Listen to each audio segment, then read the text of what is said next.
Hello, everybody, and welcome to Two Buddies and a Lot of Conspiracies. And now, today, I will say, you're looking rather sharp, Eddie. We're both. We're both. Yeah, we're both in perfect attire here because the two things today are going to be well, they're not really going to jump your thread level too high, just as an FYI. But yeah, Well, it's as long as the topic is interesting, I think we can make something out of it, no man. Oh no! You're when you see both of these things, you're gonna be like, "Oh, these are probably things I've never heard of before." And okay, holy shit, more corruption. Like that's probably what's Who would have going down. guessed? Who would have thought? There's even more corruption. Oh man, it is just amazing seeing these things, watching these videos, and like actually doing a little bit of just even a small amount of research into any of these topics. It's like, oh yeah, yeah, that was a cover up. Oh yeah, that was pretty corrupt. But yeah, now And we're I looking. think, like, by the way, like you've been breaking this down, like and also like all the amount of information that you can get by just researching a little bit. We're spending a little bit of time. That's it. Hmm. And you can even ask their system, which is ChatGPT or Google AI. You can literally ask their system, and they'll be like, "Yeah, yeah, it was kind of shitty." So, if you were involved, you'd be okay. But since you're not involved, yeah, it's pretty shitty looking from this side. Ah, it's just wild, just wild.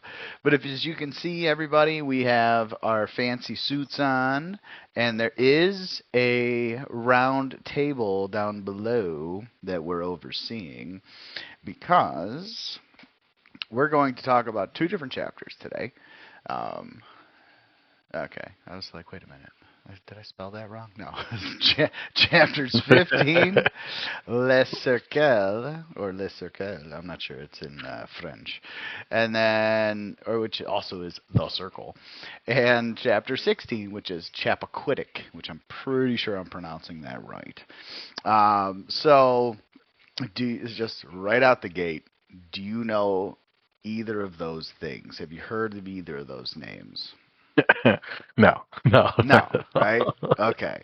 So let me just Chapa, Chappaquiddick. Chappaquiddick. Chappaquiddick. Yeah, it's two P's and two D's, which is interesting, very interesting. Off of Martha's Interesting combination. Right. It's I think it's near Martha's Vineyard. I forget exactly, but we'll see. So and I'll just give you the quick little what they are. So Le Cercle was a French group that it's another secret society thing.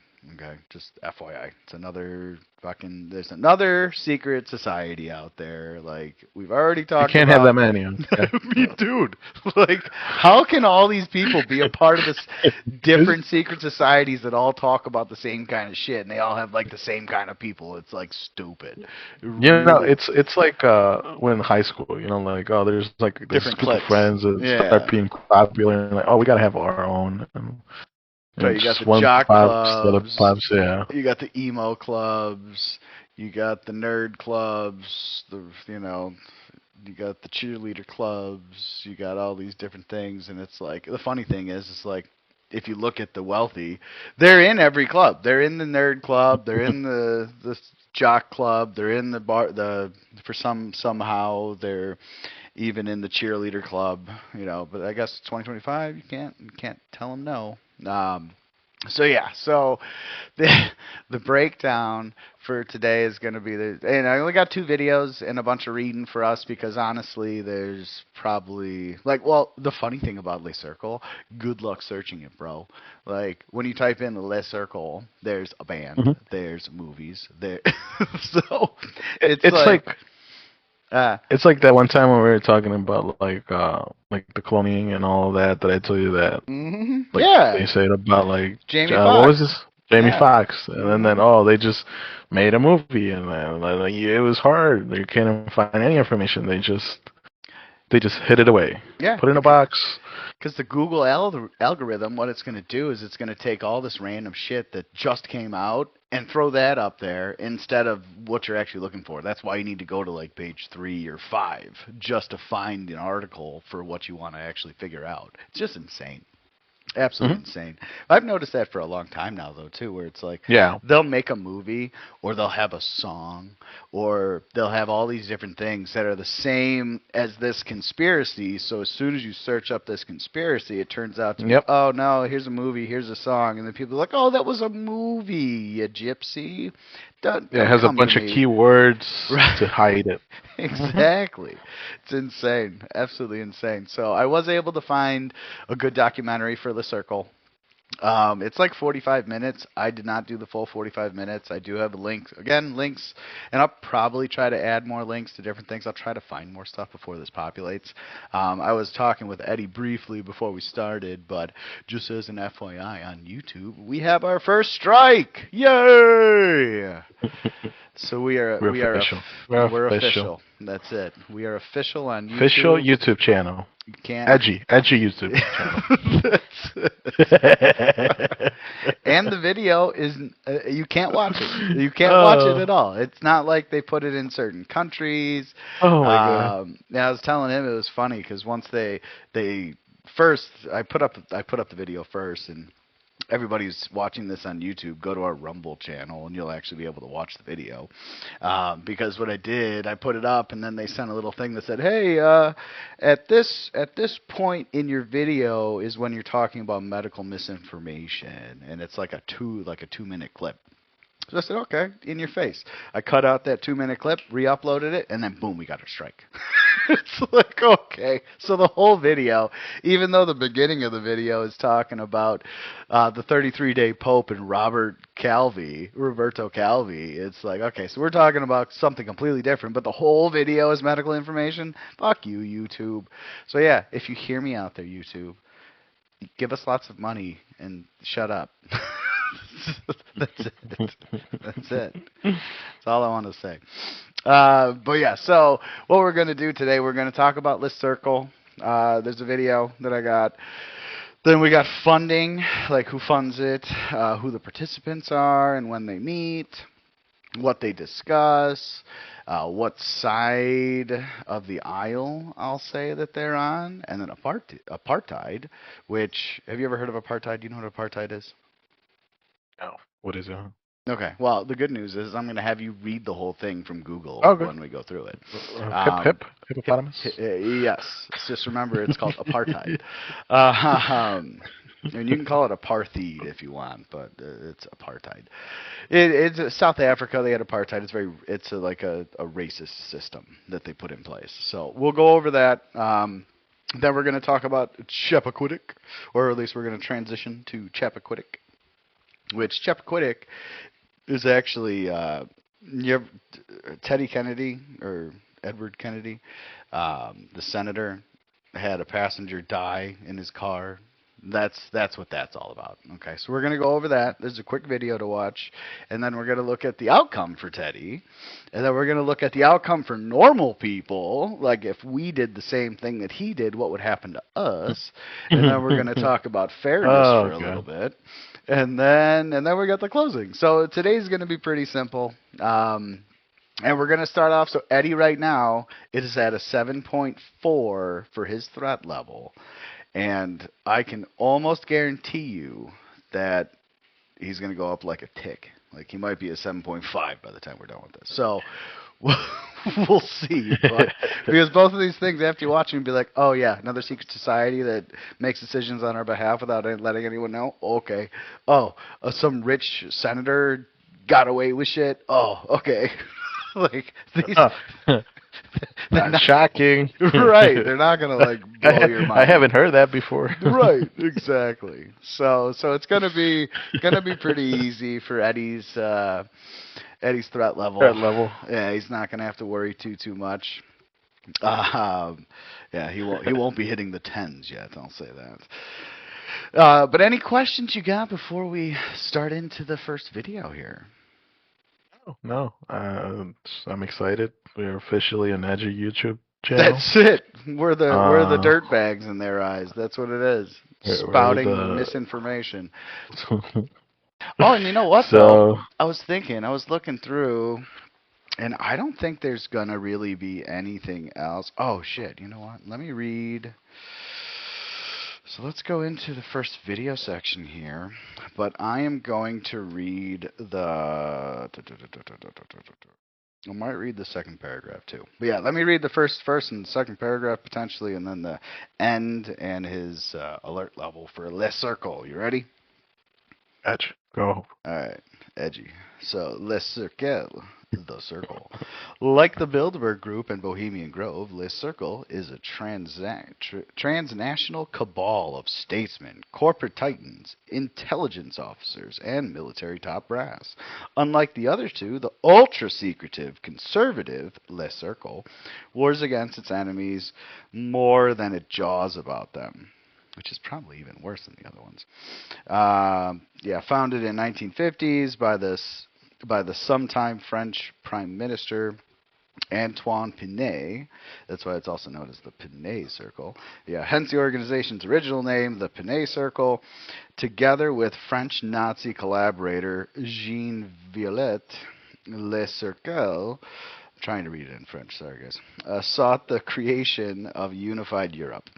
To this end, it drew together the luminaries of the two most mutually antagonistic states, France and Germany, including German Chancellor Konrad Adenauer, man, these names, and French Prime Minister Robert Schuman. That's easy. Jean Monnet, the architect of European integration in the shape of the EEC, was also an early member. And then let's read his last paragraph. Yeah, just last paragraph. And then the alert. So further past and present members, attendees of Le Cercle include Jonathan Aitken, which is MP, Julian Amory, MP, Lord Norman Lamont, Dr. Henry Kissinger, Zbigniew Brzezinski, William Colby, Otto von Habsburg, and Julie Andreotti. Le Cercle is the one ring that controls global affairs. Alert level 5. So he's kind of on the fence about it. Say alert level 5 is like, he's like, they're probably doing more than they should. But yeah, alright, so after reading that, anything before we watch this video, which is going to be a little bit long, like 25 minutes, so. Yeah, I think we should just jump in right into the video. Alright, let's roll it, baby, here we go. You're gonna like this, because you like documentary videos, so here we go.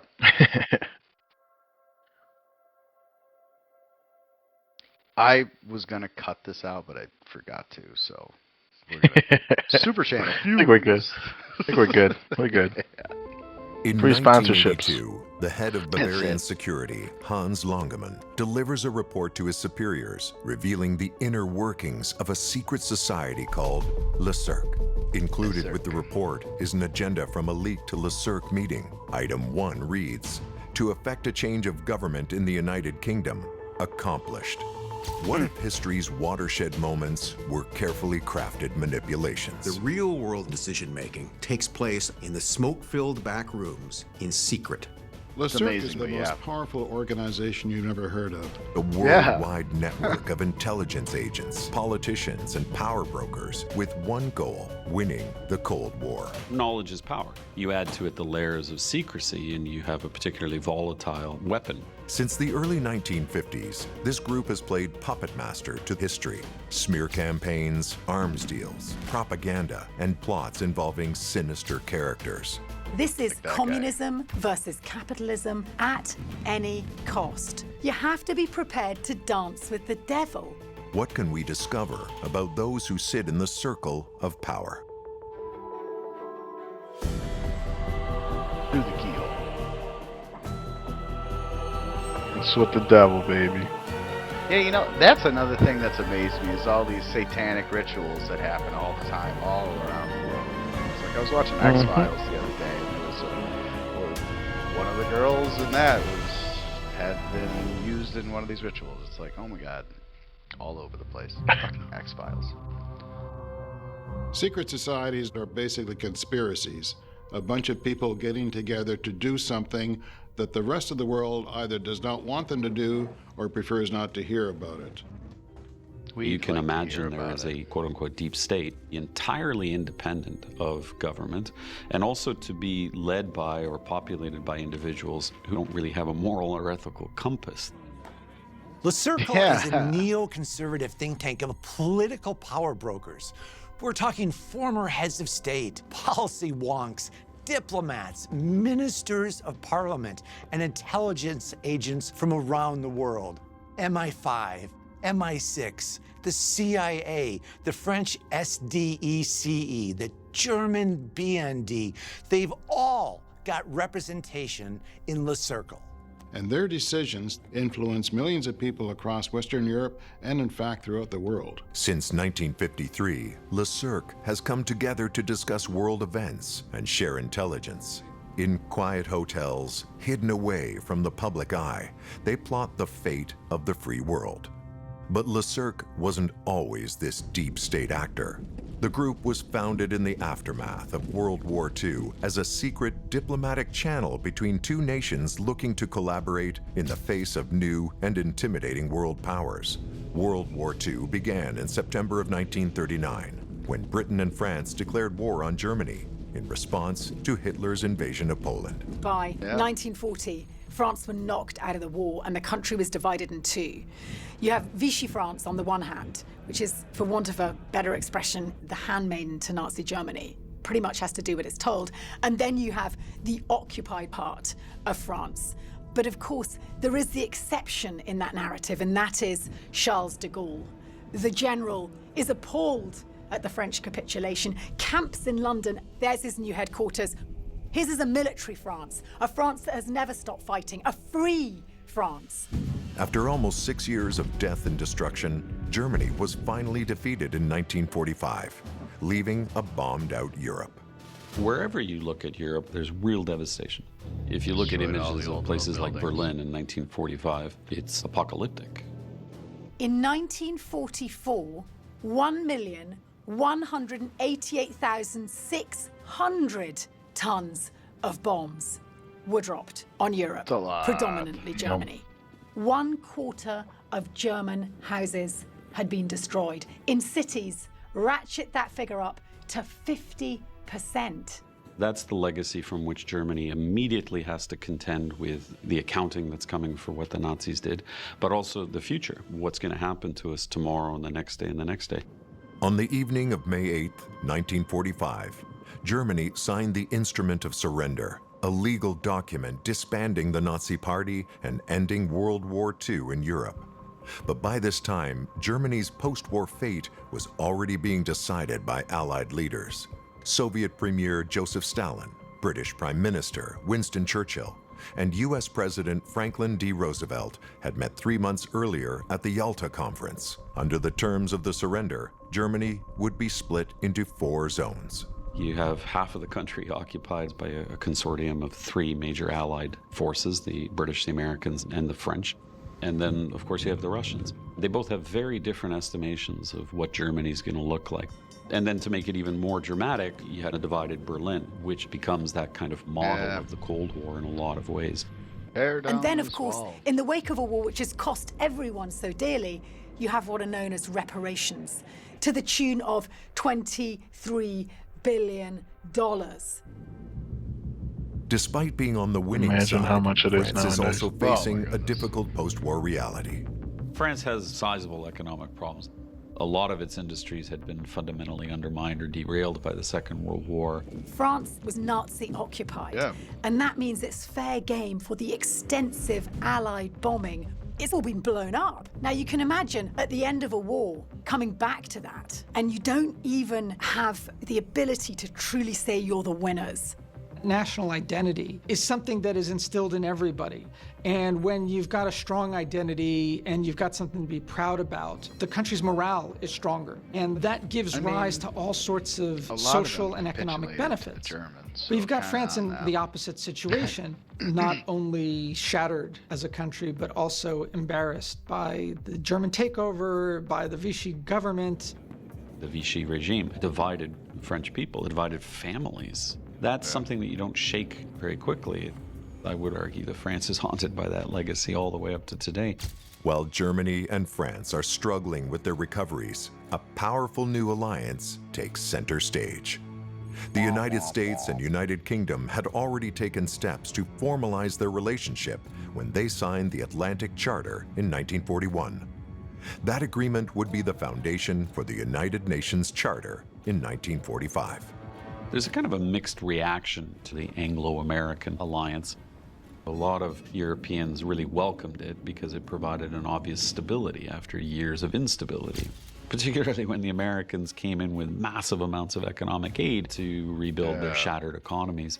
On the other hand, a lot of people were wary about that. They obviously understood there was a price to pay for American economic support. Of course. Required them giving away a certain amount of economic and political sovereignty.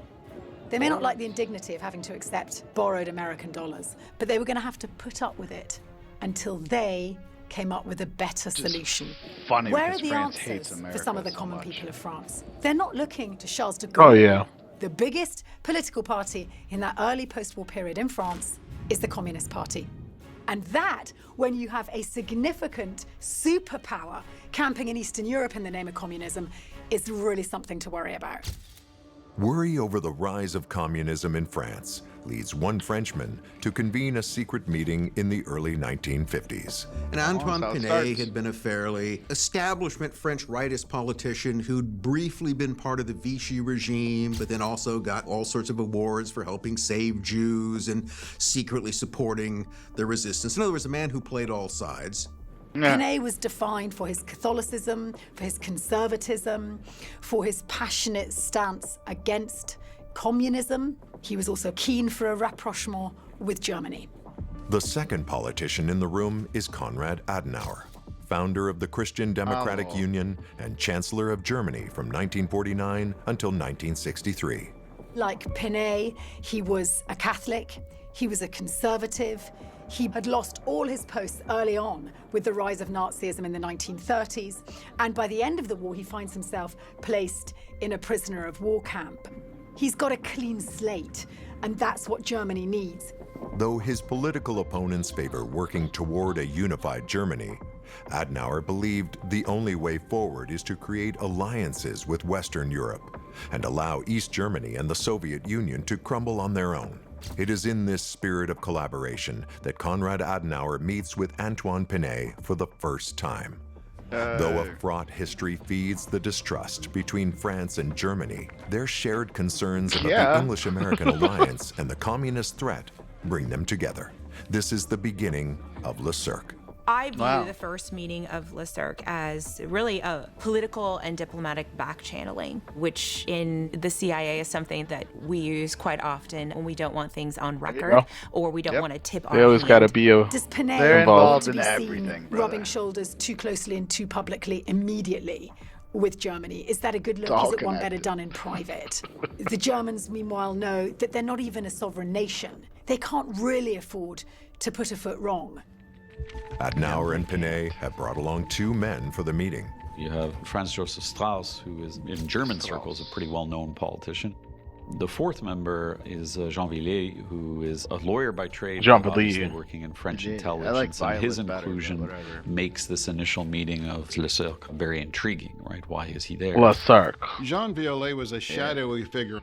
He might have sympathized with the Nazis during the war. What we do know is that before the war, in the 1930s, he belonged to a group called La Cagoule. La Cagoule, the Hooded Ones, formerly known as the Secret Committee of Revolutionary Action, which may sound like a left-wing group, but in fact was a violent right-wing group. They liked to wear masks because they were involved in bombings, coup plots, assassinations as well. Violet in 1944 shows up as an agent of SEDES, the SDECE, which was the French intelligence service. How did he go from being a fascist terrorist in the 1930s and then simply walk in as part of the new republic's intelligence service? We don't know. Was he a good guy? He's not someone I'd have had round for tea, no. But we're at war with the communists. You have to be prepared to dance with the devil. In 1953, these 4 men steal away 3 times a year to hold secret congresses in tucked-away hotels across Europe. But these are not typical secret society meetings. When you hear No. secret society, you think cloak and dagger, initiation rituals, blood oaths, chanting in the moonlight. This is nothing like that. They didn't meet with even secret worse. handshakes or anything else. These were serious guys. They were like businessmen who met in a boardroom and discussed their agenda and then separate again for another year. What they're talking about is also talked about by many other agencies, institutions, and meetings. Where it gets a little bit more, conspiratorial is precisely what they were saying and why. Yeah. It's nothing mind-blowing except for the fact that they don't want their respective governments to know anything about it. But why is that? Although formal minutes for these early meetings have never seen the light of day, Antoine Pinay and Konrad Adenauer are treated to a major policy win in 1957, when France and Germany signed the Treaty of Rome.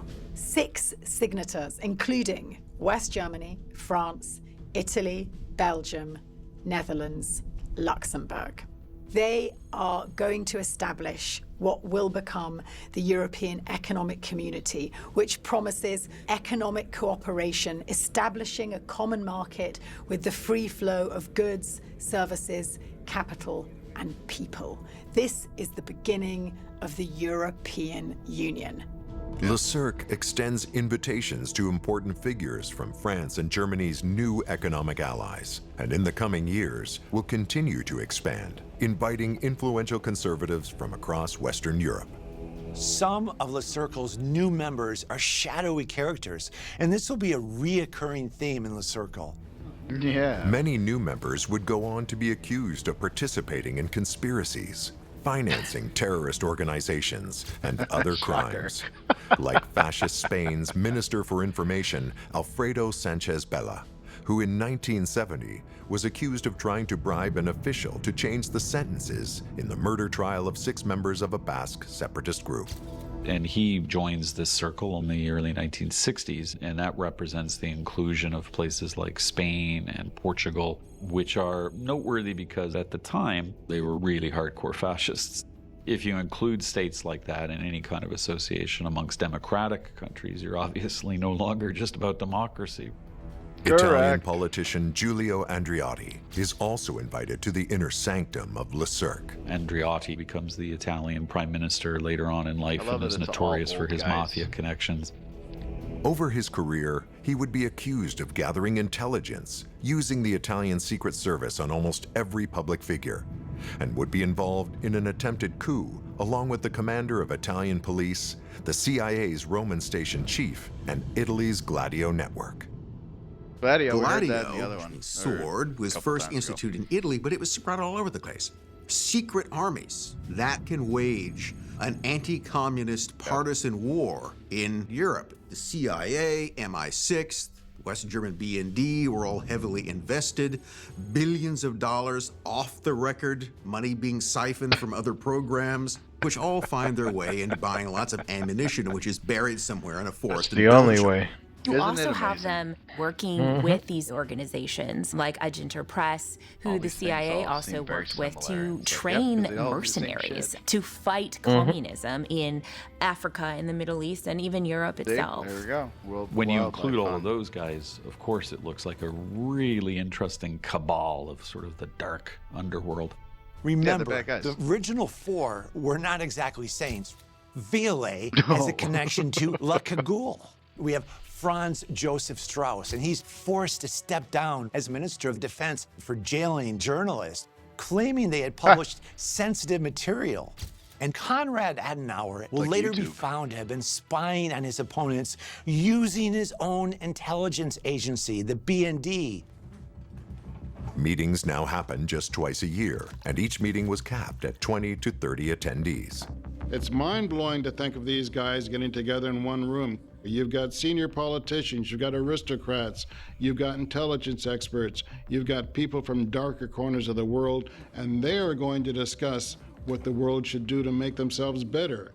But they probably discussed other things as well, and we don't know what they are. Things are going well for LeCirque, but in the early 60s, the winds of diplomacy shift, and the group will struggle to keep up. In 1963, LeCirque prevented the United Kingdom from joining the European Economic Community when Konrad Adenauer secretly supported a veto from French President Charles de Gaulle. We hadn't been there from the outset deliberately. We'd chosen our empire over France's European brainchild. De Gaulle says no, not once in 1963, but twice in 1967 as well. LeCirque's fingerprints are all over this. Panay and Adenauer saw LeCirque as the obvious counterweight to the UK and US influence on Europe, and they didn't want the UK in the EEC. Now, Panay had Charles de Gaulle's ear. As a matter of fact, he helped to get de Gaulle elected. But Adenauer had to fight his own cabinet, who favored the idea of Britain coming on board. The UK's membership in the EEC would be denied until 1973, but Adenauer's defiance of his cabinet in support of the veto was a political misstep that would cost him his chancellorship. With a politically incapacitated Konrad Adenauer, the men of LeCirque face Anglo-American diplomatic omnipotence. What you have in the later 1960s is a shifting in some of the key political European plates. Adenauer dies in 1967. The Christian Democrats lose their ascendancy. They're replaced by the Social Democrats. The Social Democrats have a more conciliatory approach towards what's going on in East Germany. And they're a more socialist political party. Likewise, in France, this is the end of the de Gaulle era, and also a move to the left. Konrad Adenauer never sees the reunification of East and West Germany, and at 78 years of age, Antoine Panay is aging out of his leadership role. But Le Cercle is far from dead yet. With Jean Villay at the helm and new members, Le Cercle will reach new levels of power. In the Cold War, it wasn't just about ideological hierarchies, it was about the networks that facilitated them. Any network worth its salts adapts, morphs, changes with the times, and that meant crossing national boundaries. Starting in the late 1960s, LeCirque opens membership to conservative leaders from its former economic and diplomatic rivals, the United States and Great Britain. At this point, we start to see some big American names taking part in LeCirque meetings. David Rockefeller, Henry Kissinger. Shocker. In fact, Kissinger is known to have attended a Le Cercle meeting in Rockefeller Plaza in July of 1969 and another in Bavaria in December of 1970. Eventually, even Richard Nixon himself attends the Cercle meeting. We also see the addition of CIA and former CIA agents. Clearly, the Americans are now taking the Cercle meetings quite seriously.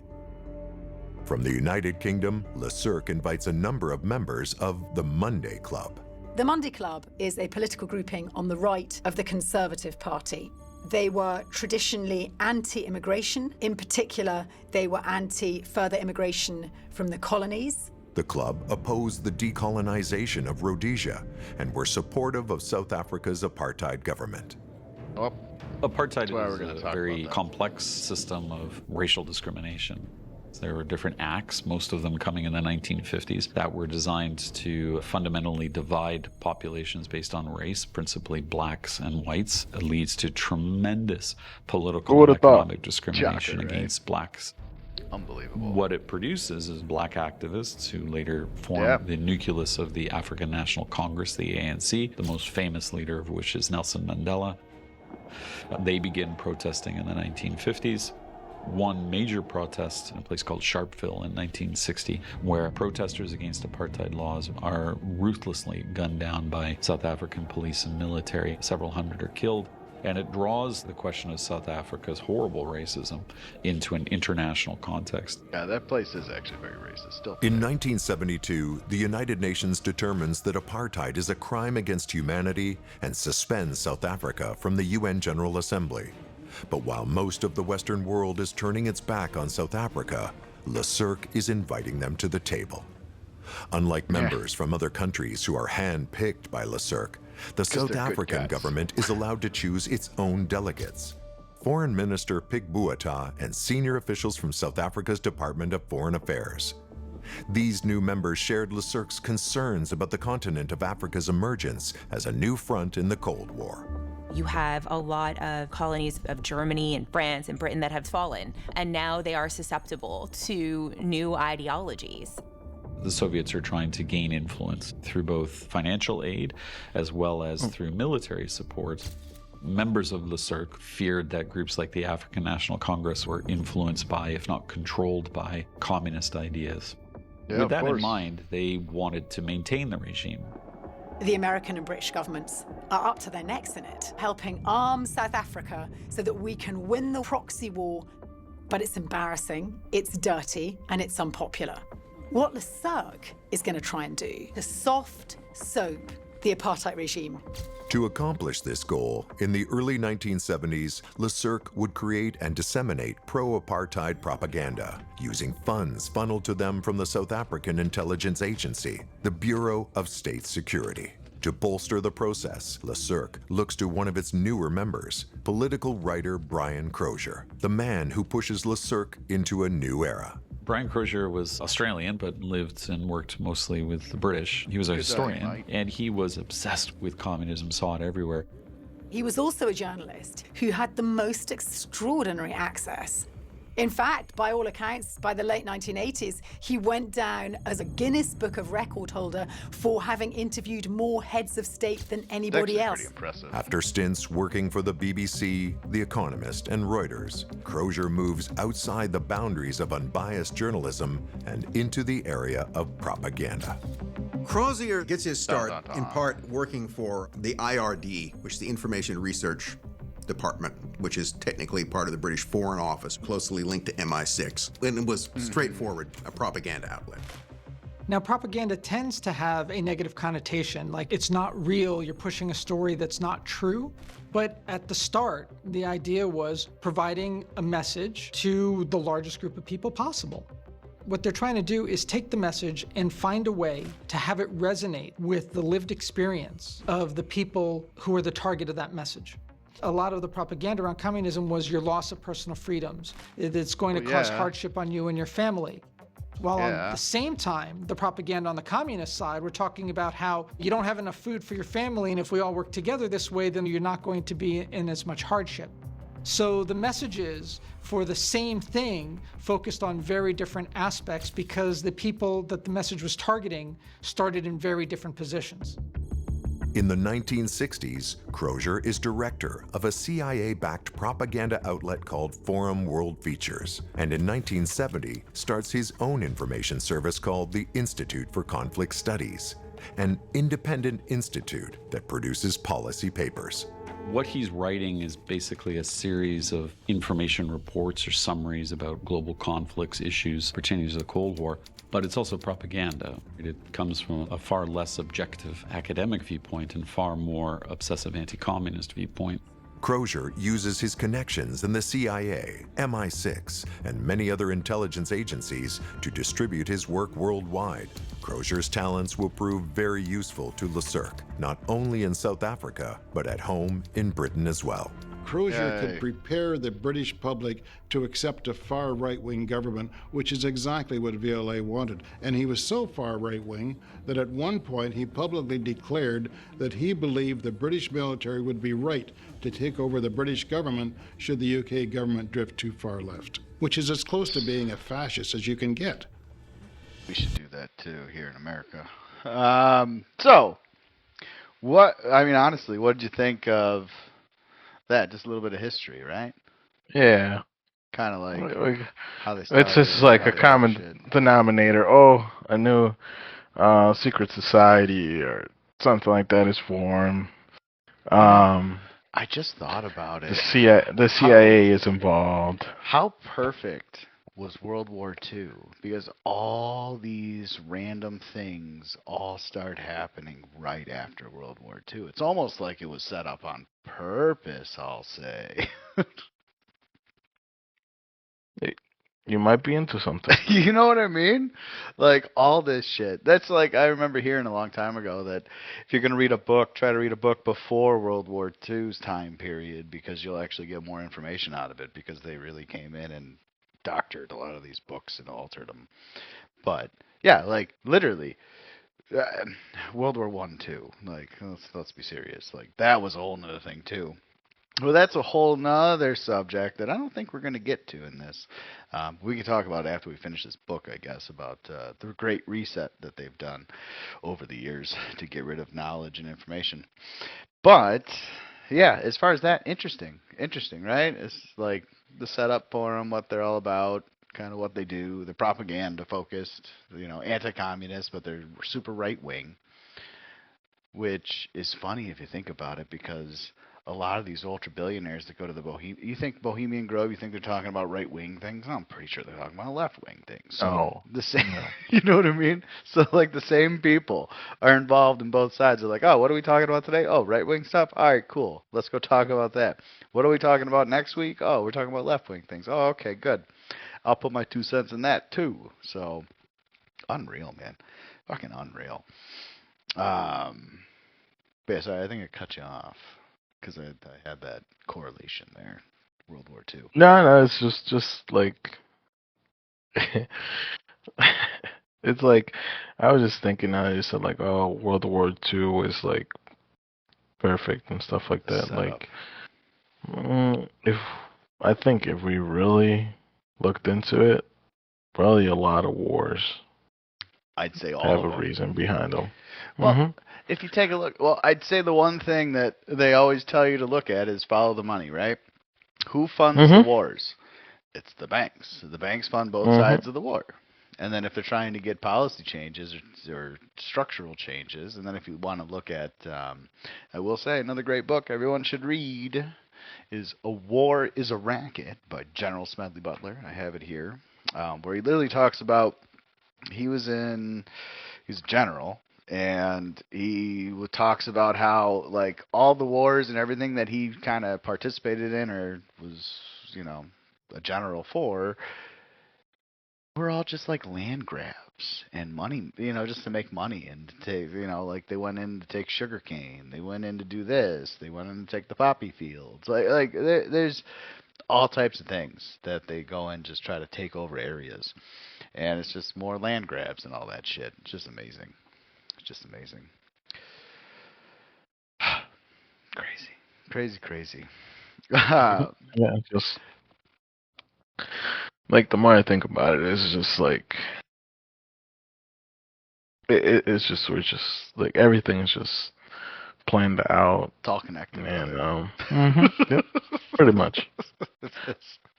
And it seems like the normal people are just like if you put it in a chess game, normal people are just pawns. Like they can just get rid of him. Well, that's the funny thing, right? That's where it's like that's what pisses me off, because we outnumber them by a lot. Like there's a lot more of us, and if we start paying attention and we stop participating in their bullshit, we can actually make changes that are for the benefit of us. No longer listening to our overlords, our masters that tell us what to do. It's like I'll never forget, probably 10 plus, 20, maybe, like 10 plus years ago. We're all wage slaves.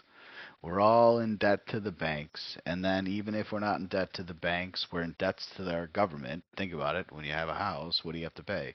Property tax every single year. And it's like, why is that a every year thing? Still annoys me. That should be like a, hey, here's my money, take $5,000, $10,000, whatever it is, and be done with it.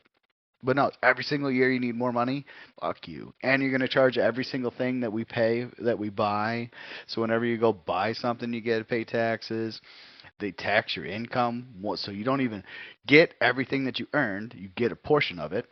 And then on top of that, when you go buy something, you pay tax again on that. And it's which the actual companies should be the one paying the taxes.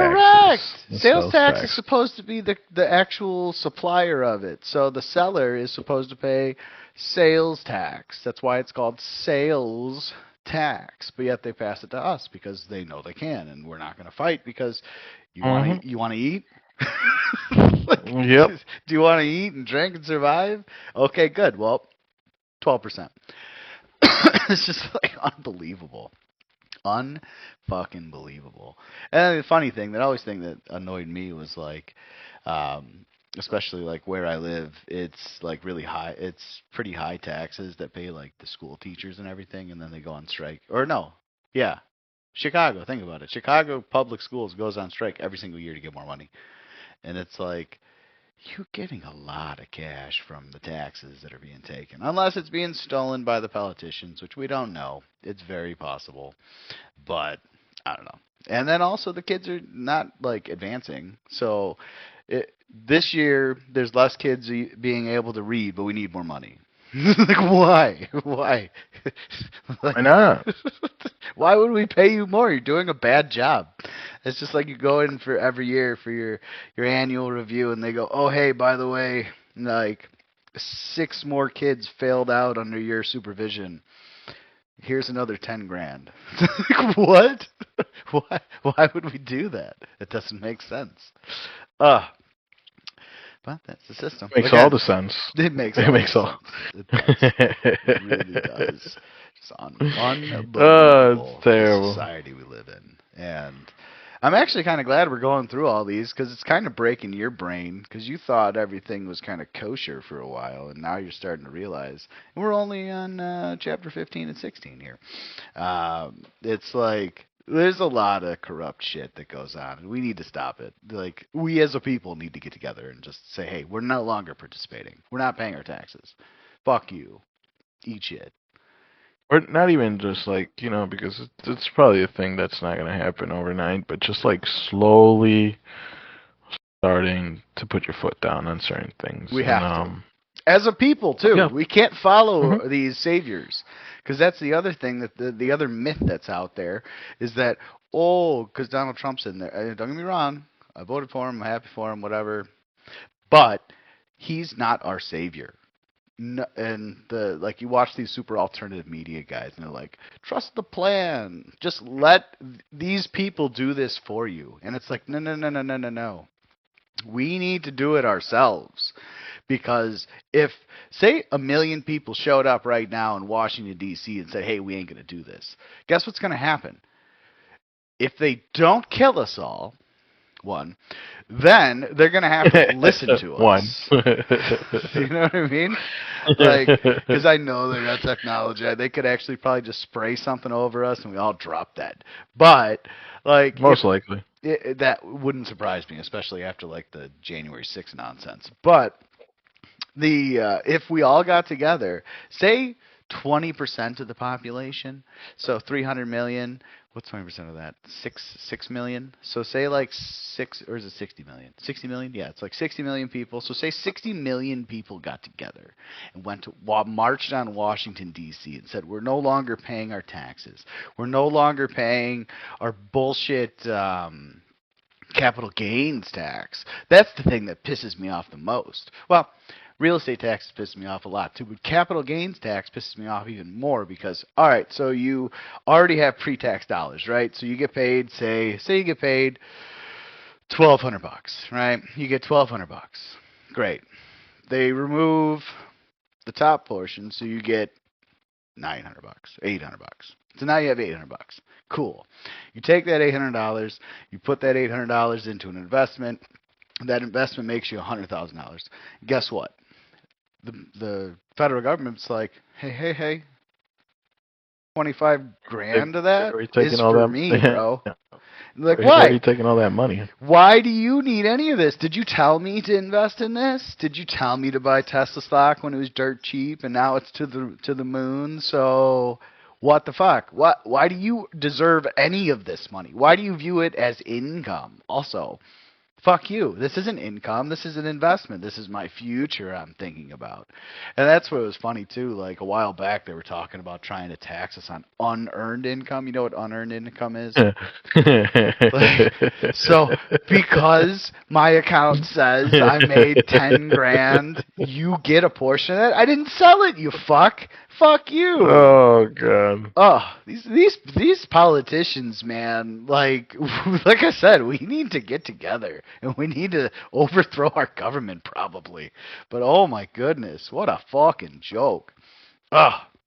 Oh, sorry for the rant, but it really pisses me off. Like they have not deserved any of the extra money for you guys investing in things that have made you money. Because guess what? When you lose that fucking money, you don't get like the say. It's not like a 1-for-1. So say you lose 10 grand and you made 10 grand, right? It's not like a one. I mean, I know you get a little bit of a, oh, they're like, hey, we feel bad for you because your investments didn't pay off, so we'll give you a little bit of a credit. And it's like, no. Give me the full credit. Fuck you. Oh, pisses me off. Okay. All right. Sorry about that. All right. So any other questions before we go to the next thing where we're going to be reading? Are you okay? Me? Oh, I'm just so pissed. It really irritates me. The tax system needs to fucking stop, man. Yeah, we've had so many conversations about how the tax works and how it's... Well, just... the other thing about the tax system that's a problem is that's the main... honestly, if you ask me, that's the main reason why behind the big, like, women's lib movement and the making women get into the workplace is because now it's another person they can tax and get more money off of. It's like, come on, let's be serious.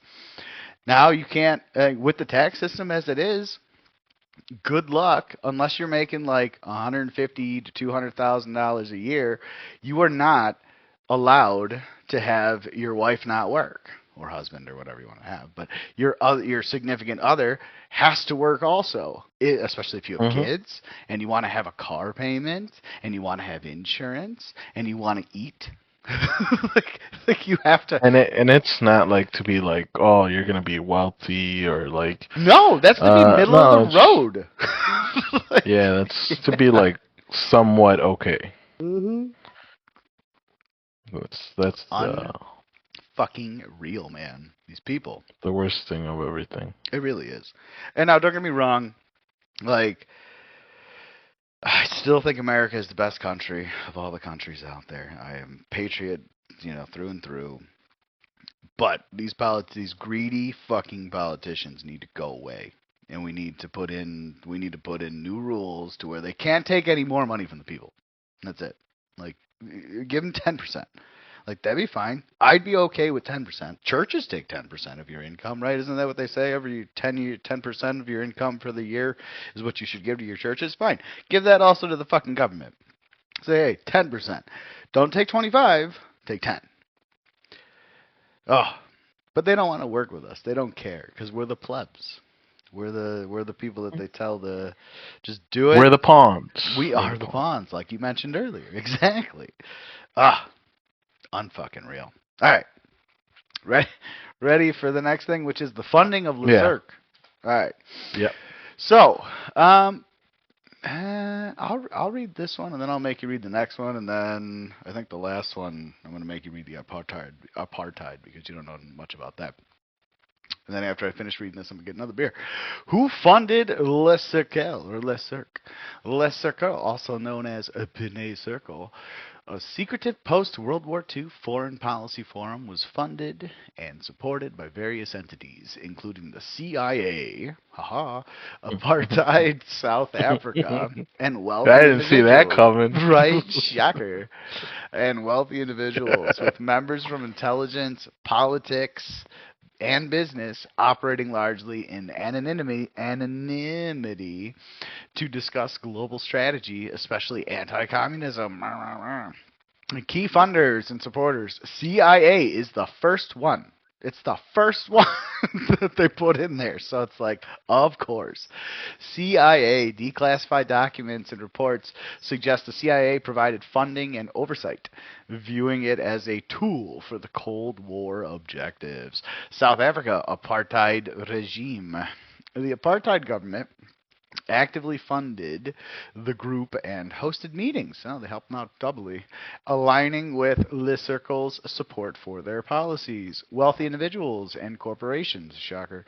Members included industrialists, financiers like Rockefeller, and powerful figures who contributed financially. Intelligence agencies. Members from MI6, CIA, and other... CIA got a double mention. A double mention in the funding of this fucking group. CIA and other services participated, suggesting intelligence agencies played a role in funding and direction. Shocker. Yeah, like if you, so let's just take a step back for a second. If Eddie came to me and said, I'm going to give you $100,000, I'd be like, great. And I started doing my own thing. Eddie would come back and be like, hey, you remember that $100,000 I gave you? Yeah. Well, I need you to talk about this. And it's like, oh. So what do? Do you go, well, fuck you, I'm keeping it? Or do you go, well, I'll just follow what you're talking about? You follow along with what you're talking about. You're funding money. So founders and key figures. Founded by French Prime Minister Antoine Pinay and German Chancellor Konrad Adenauer, I forget how he pronounced it. Influential attendees including Henry Kissinger, Richard Nixon, and William Colby, former CIA director. Funding model, membership fees from powerful businesses and political figures, direct funding from intelligence services, CIA South Africa, hosting fees from countries like Oman, or entities that benefited from the group's discussion. What? Entities that benefited from the group's discussions. So, we talked about you guys, so you need to give us some money. Okay. You know what I mean? Like, of course. What the fuck is that? That's even worse. Could you imagine, like, someone coming up to us be like, hey, I mentioned your guys' podcast, so I need like 10 grand. It's like, fuck you. And you didn't mean to ask for it. Like, fuck you. Like, you didn't mention anything. You should send me a note first. Overall goal initially focused on French-German reconciliation and opposing communism. It evolved into a network of discussing global power, shocker, often supporting right-wing agendas and circumventing democratic processes. Oh, shocker. Another secret society that's circumventing democratic processes. Wow. Wow. Oh, unfucking real. Unfucking real. Any question about the funding? No. It's pretty self-explanatory, right? It's like, yeah. Yeah. It was the CIA and then random people that they fucking mentioned, I guess. So, very good. So then... Oh, good. I got you a lot to read. In your face, brother. Fuck you. You already had it planned out. You already knew that this was coming. Don't think I don't think ahead. It took you a second. It's like, should I? No, fuck them. Types of people involved in the Cercle Society. The Cercle Panay, also known as Le Cercle, involved influential figures like high-ranking politicians. Oh, just diplomats. an FYI, too. This is very difficult to ask, too, because once you're asking Les Cercle, they give you a million other things about the band and the movies and all this other bullshit. So that's why, like, you have to specifically put in, like, the Panay Circle. It's stupid. All right, go ahead. Of course. Intelligence agents, journalists, businessmen, senior civil servants, and nobility from Western Europe, particularly France and Germany. As an elite, secretive discussions group focused on political and strategic matters, distinct from more public Cercle societies like the Brussels Space Circle, Royal Gaulois, I guess, which caters to artists, academics, and liberal professions. Key people, types, and Le Cercle. The secretive political group. Politicians, senior figures, often from the right-wing spectrum. Intelligence and civil servants. High-level government and intelligence operatives. Womp womp. Media and business. Influential journalists, publishers, and corporate leaders. Academics and intellectuals. Think tank members and influential thinkers. What is that even supposed to mean, influential thinkers? Like what? Influential thinkers means that anybody that's a part of the program, okay? So, if, like you and I, influential would be anybody that's got a backing too, but the way that they put it would probably be like someone from Harvard or from Yale. Right. That's essentially the influential thinkers because they're a part of our program. So, yeah. Okay. Makes sense. Who they were and what they did. Informal and secretive. Meet to discuss major political issues operating outside of public view. Comparable to the Bilderberg Group. Oh, it's all related. Shocker. Focus. Focus. European politics. Strategy and defense. Origins. Formed in the 1960s, linked to figures like Jean-Marie Le Pen and French right-wing politics. Jean-Marie. Shaw. When do the Cercle meet? So you had to put in secret society because it was a pain in the ass. It was like following the band's schedule. And I'm like, assholes. It tells you when they have a concert near you or something like that. The secretive elite group, known as Le Cercle, meets at least twice a year, often in Washington, D.C., or other locations, for high-level discussions among transatlantic politicians and businessmen, maintaining near total anonymity. Anonymity, baby. Anonymity. Of course. Nobody can know. Nobody can know. Why should they? That's what's funny because they say they're like so anonymous and nobody knows about this. But how is this information out there? That's the joke of the whole thing, right? It's like, okay, we don't want you to know about us, but we do want you to know that we're making decisions on your behalf. Yeah. So their meetings are not public, but historical accounts suggest that they operate with secrecy, focus on anti-communist strategies, similar in style, not identical to Bilderberg Group. So it's another group that the same assholes go to. It's just a second group. Like that's the joke. Key details about the Cercle meetings. Frequency. At least twice annually. Locations, often Washington, D.C., but also other places. Nature. Secretive, with members from various countries, U.S., U.K., Europe. Purpose. Discussing global politics and business. Originally as an anti-communist alliance. Secrecy. Operates in almost complete anonymity. With members rarely speaking to the press. Shocker. So yeah, I call that bullshit. Isn't it bullshit? Well, here's the other thing. Oh wait. There's got to be somebody in there that gives a tip to somebody they know. Whatever. Are you kidding me? Of course, there's somebody in there that gives out all the information to people. That's like, so there's some journalist out there that knows what the hell they're talking about. But the thing that pisses me off most is the anonymity thing. And if you look up where it says politicians are a part of it, it's like, okay, so our politicians are keeping secrets from the people that put them in power. Okay, they're gone. They're out. Like, that's it. They're out. I don't care. If you go to a secretive meeting where you don't talk about anything and the public doesn't know about it, you're fucking out.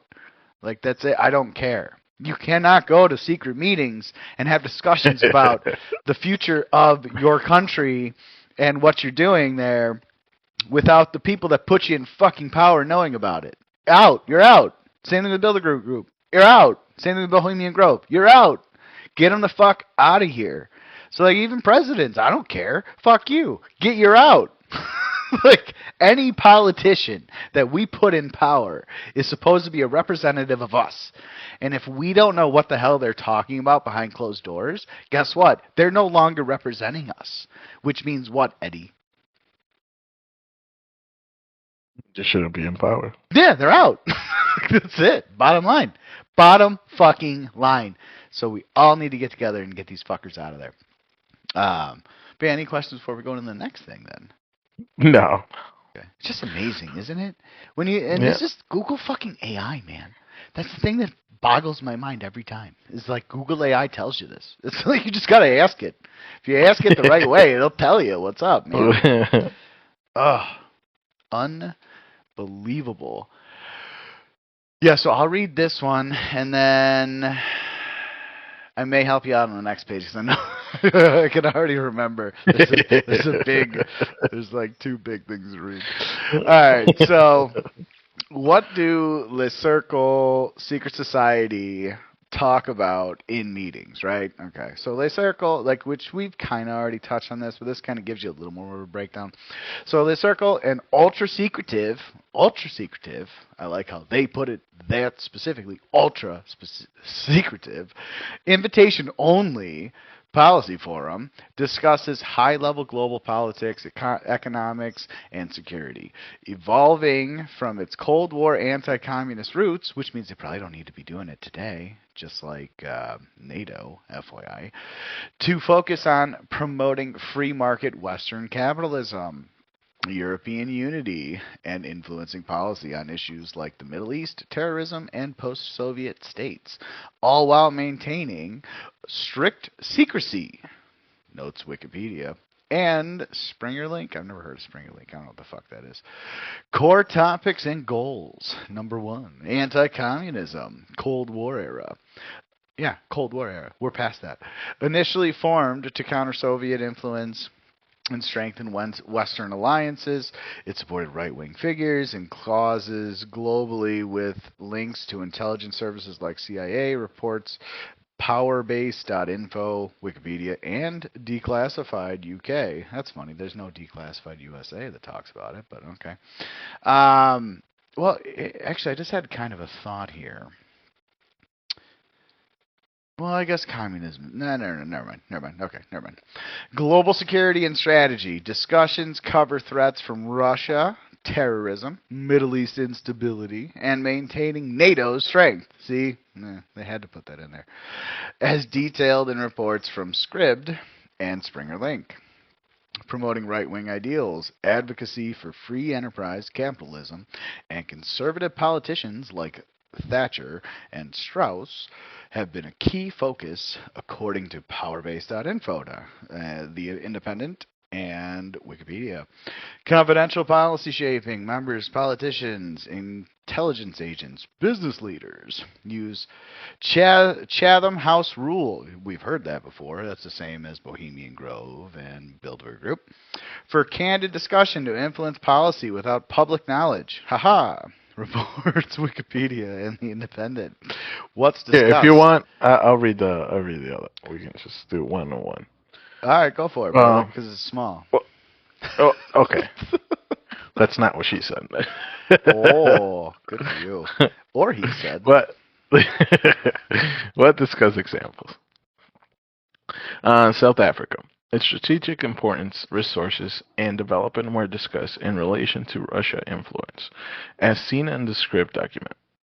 Political campaigns, funding and supporting for specific politic figures, of course, and objectives, of course. Shocker. Including controversial aims like undercover financial transactions for political aims. I can't even keep a straight face. Google AI, man. Google AI. Middle East policy.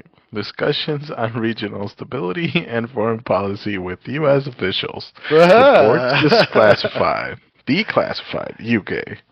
In essence, the Cercle serves as a clandestine platform for influential figures to shape global events and promote specific right-wing.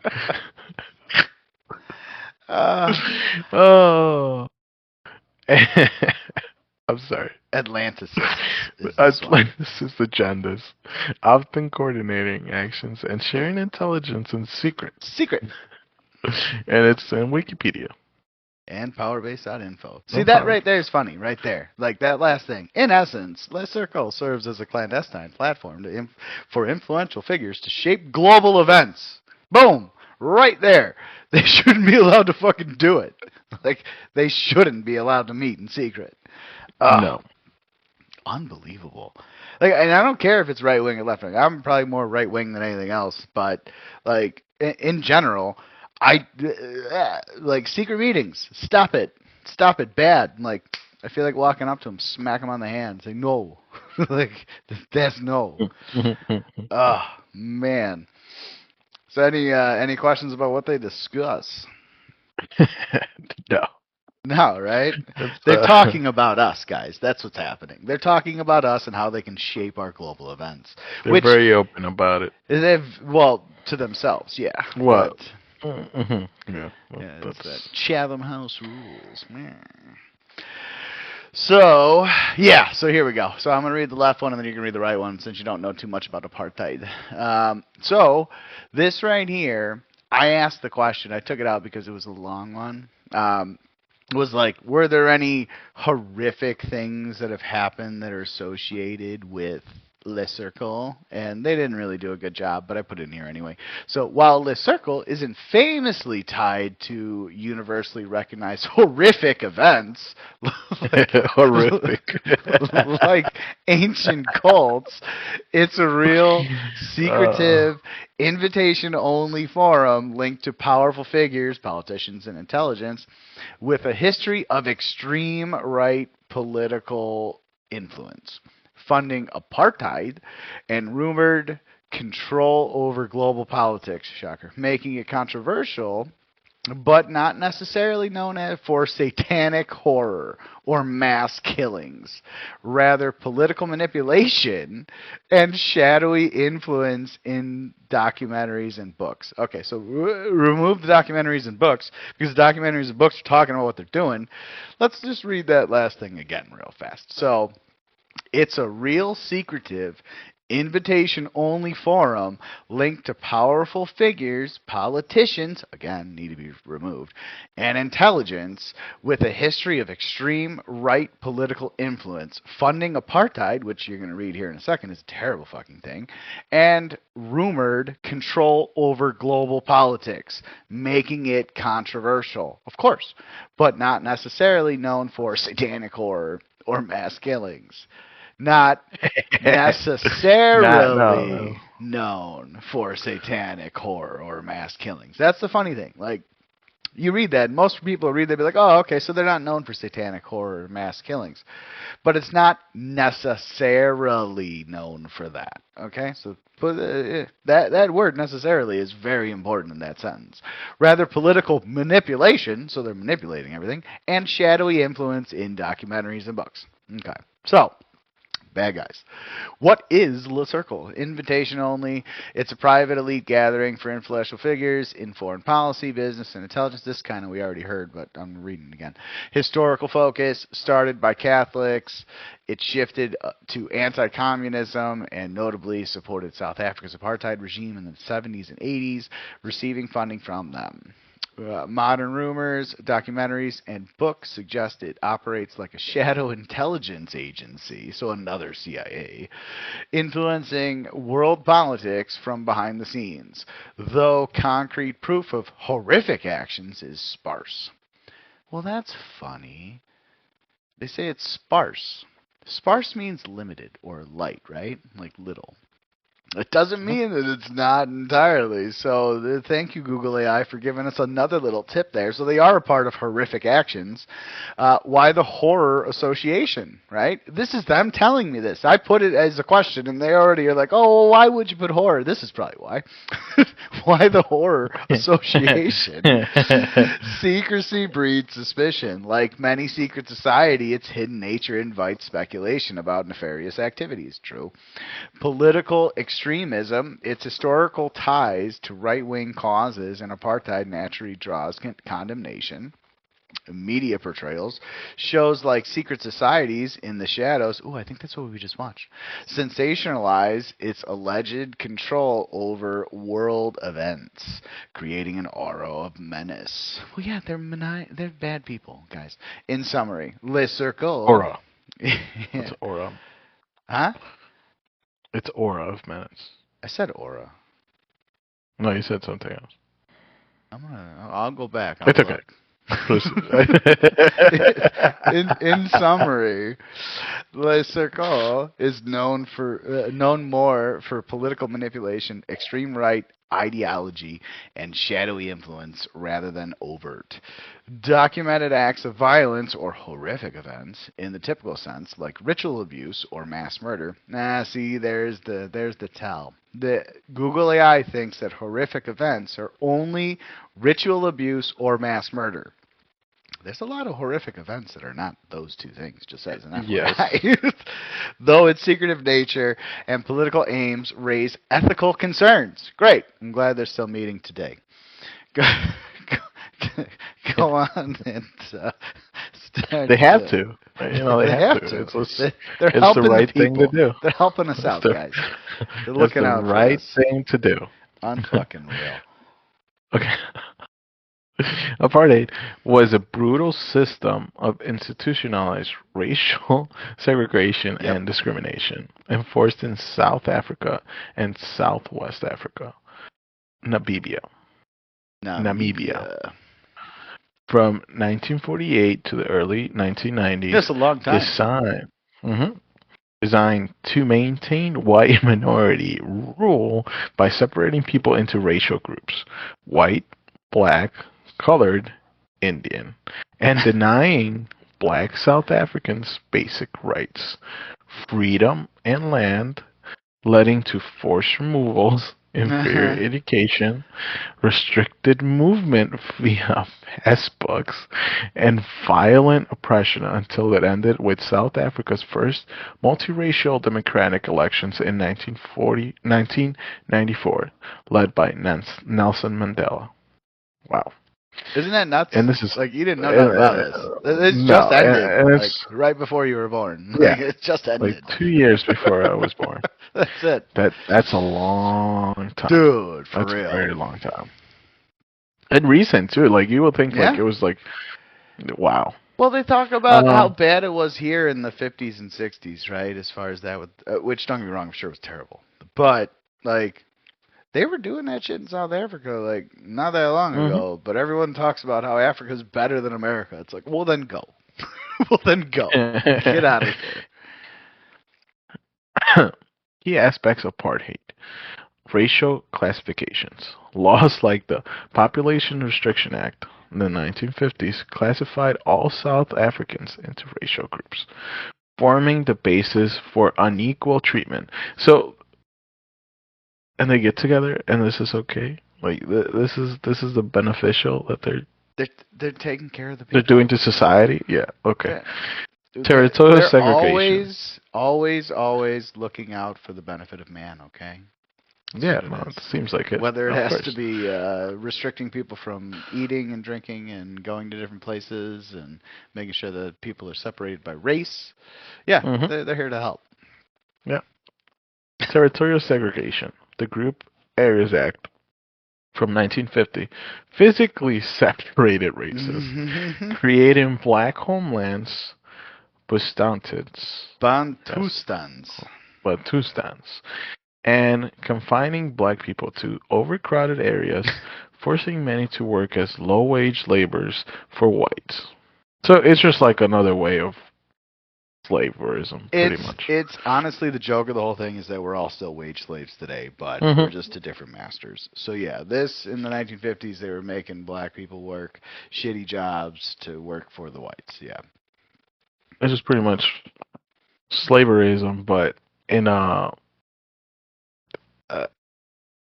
like in a government way or something. It's in a well, actually, even like if you go back to supposedly how America was set up, it was approved then too with slavery. It's like they just didn't remove it until later.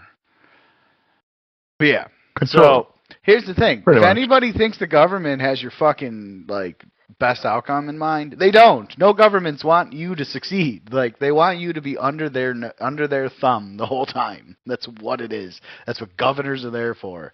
That's what government is there for. It's to govern the mind and to stop you from being successful and stop you from being good. Yeah. Okay, I'm going to continue. Control of a movement. The Pass Laws Act from 1952 required black people to carry internal passbooks to control their movement and limit their presence in white areas. That's insane.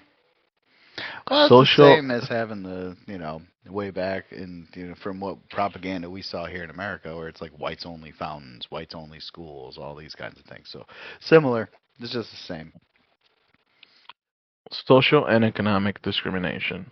Laws ban interracial marriage, establish separate inferior education, Bantu Education Act, and restricted black political participation, resistance, and repression. The African Nation Congress, ANC, and others resisted, facing violent government crackdowns like the Shaperville Massacre in 1960 and Soweto Uprising in 1956. 76. No, 1976. Yeah. So, let me ask you again. Do you know what apartheid was now? Mm-mm. Fucking terrible system, right? Mm-hmm. But guess who was all for it? That Cercle. Mm-hmm. So, They were happy with this. So they were okay with this. They okayed this. Wanted this. Beyond they were okay with it. They actively pushed for this. So let's just ask, is this a group you guys want to be in charge of this, of what we do moving forward? No. Like there's no excuse of this. Like sometimes like they can say like, oh, it was different times, blah blah blah. Like it was different, but it is just I don't know. The whole thing is a joke. Mm-hmm. The whole thing is a joke. Based on what people look like, we shouldn't be making any policies. Yeah. Right? Like, at the bottom line, somebody looks different than them. Yeah, okay, who cares? The one thing that gets me is like they put us in the class systems, right? To where you got your plebs, you got your workers, and it's all straight out of A Brave New World, where you've got the alphas, the betas, the gammas, and I forget what the last ones are. Maybe those are the gammas, but whatever. But it's like there are going to be people who are going to be more, not adventurous, but more intelligent as a general than other people, right? There's going to be people that want to be in charge, and there's going to be people that just want to like work to make some cash and get out, right? So ultimately, we're going to see that moving forward here, probably in America, once the AI takes over, and they can actually view all of our posts that we put online, and we do all these things, and then they're going to put us in our class systems.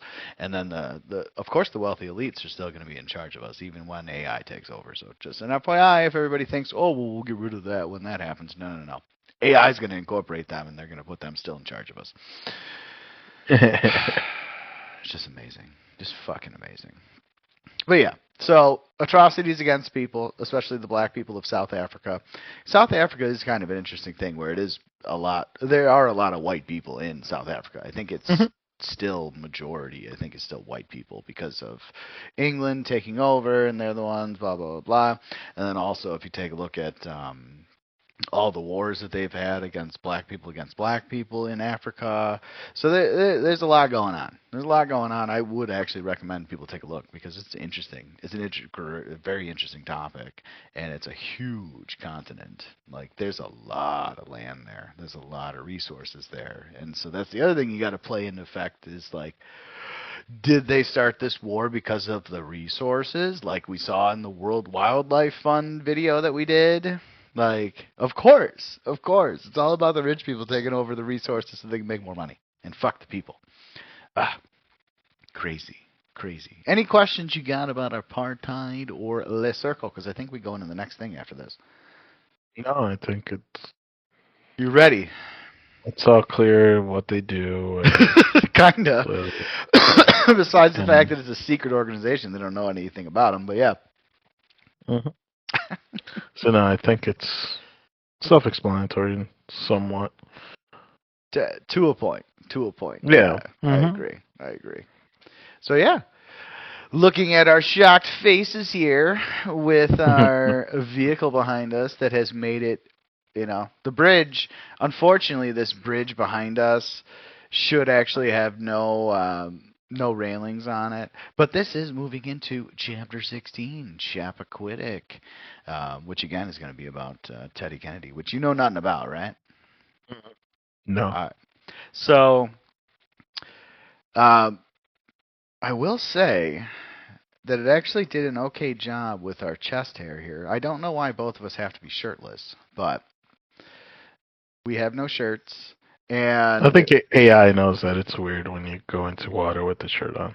Well, you think that, but like the other pictures I sent you have pictures of us in shirts in the water, and they're not even like wet.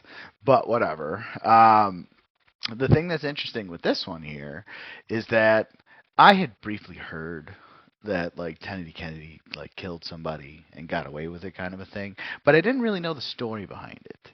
So this here is the story behind it, which is interesting. I had it actually use the car that he was driving, so that is actually a model of the same vehicle that he was driving at the time. That's why it's in the water, and there's a bridge behind because you'll see why.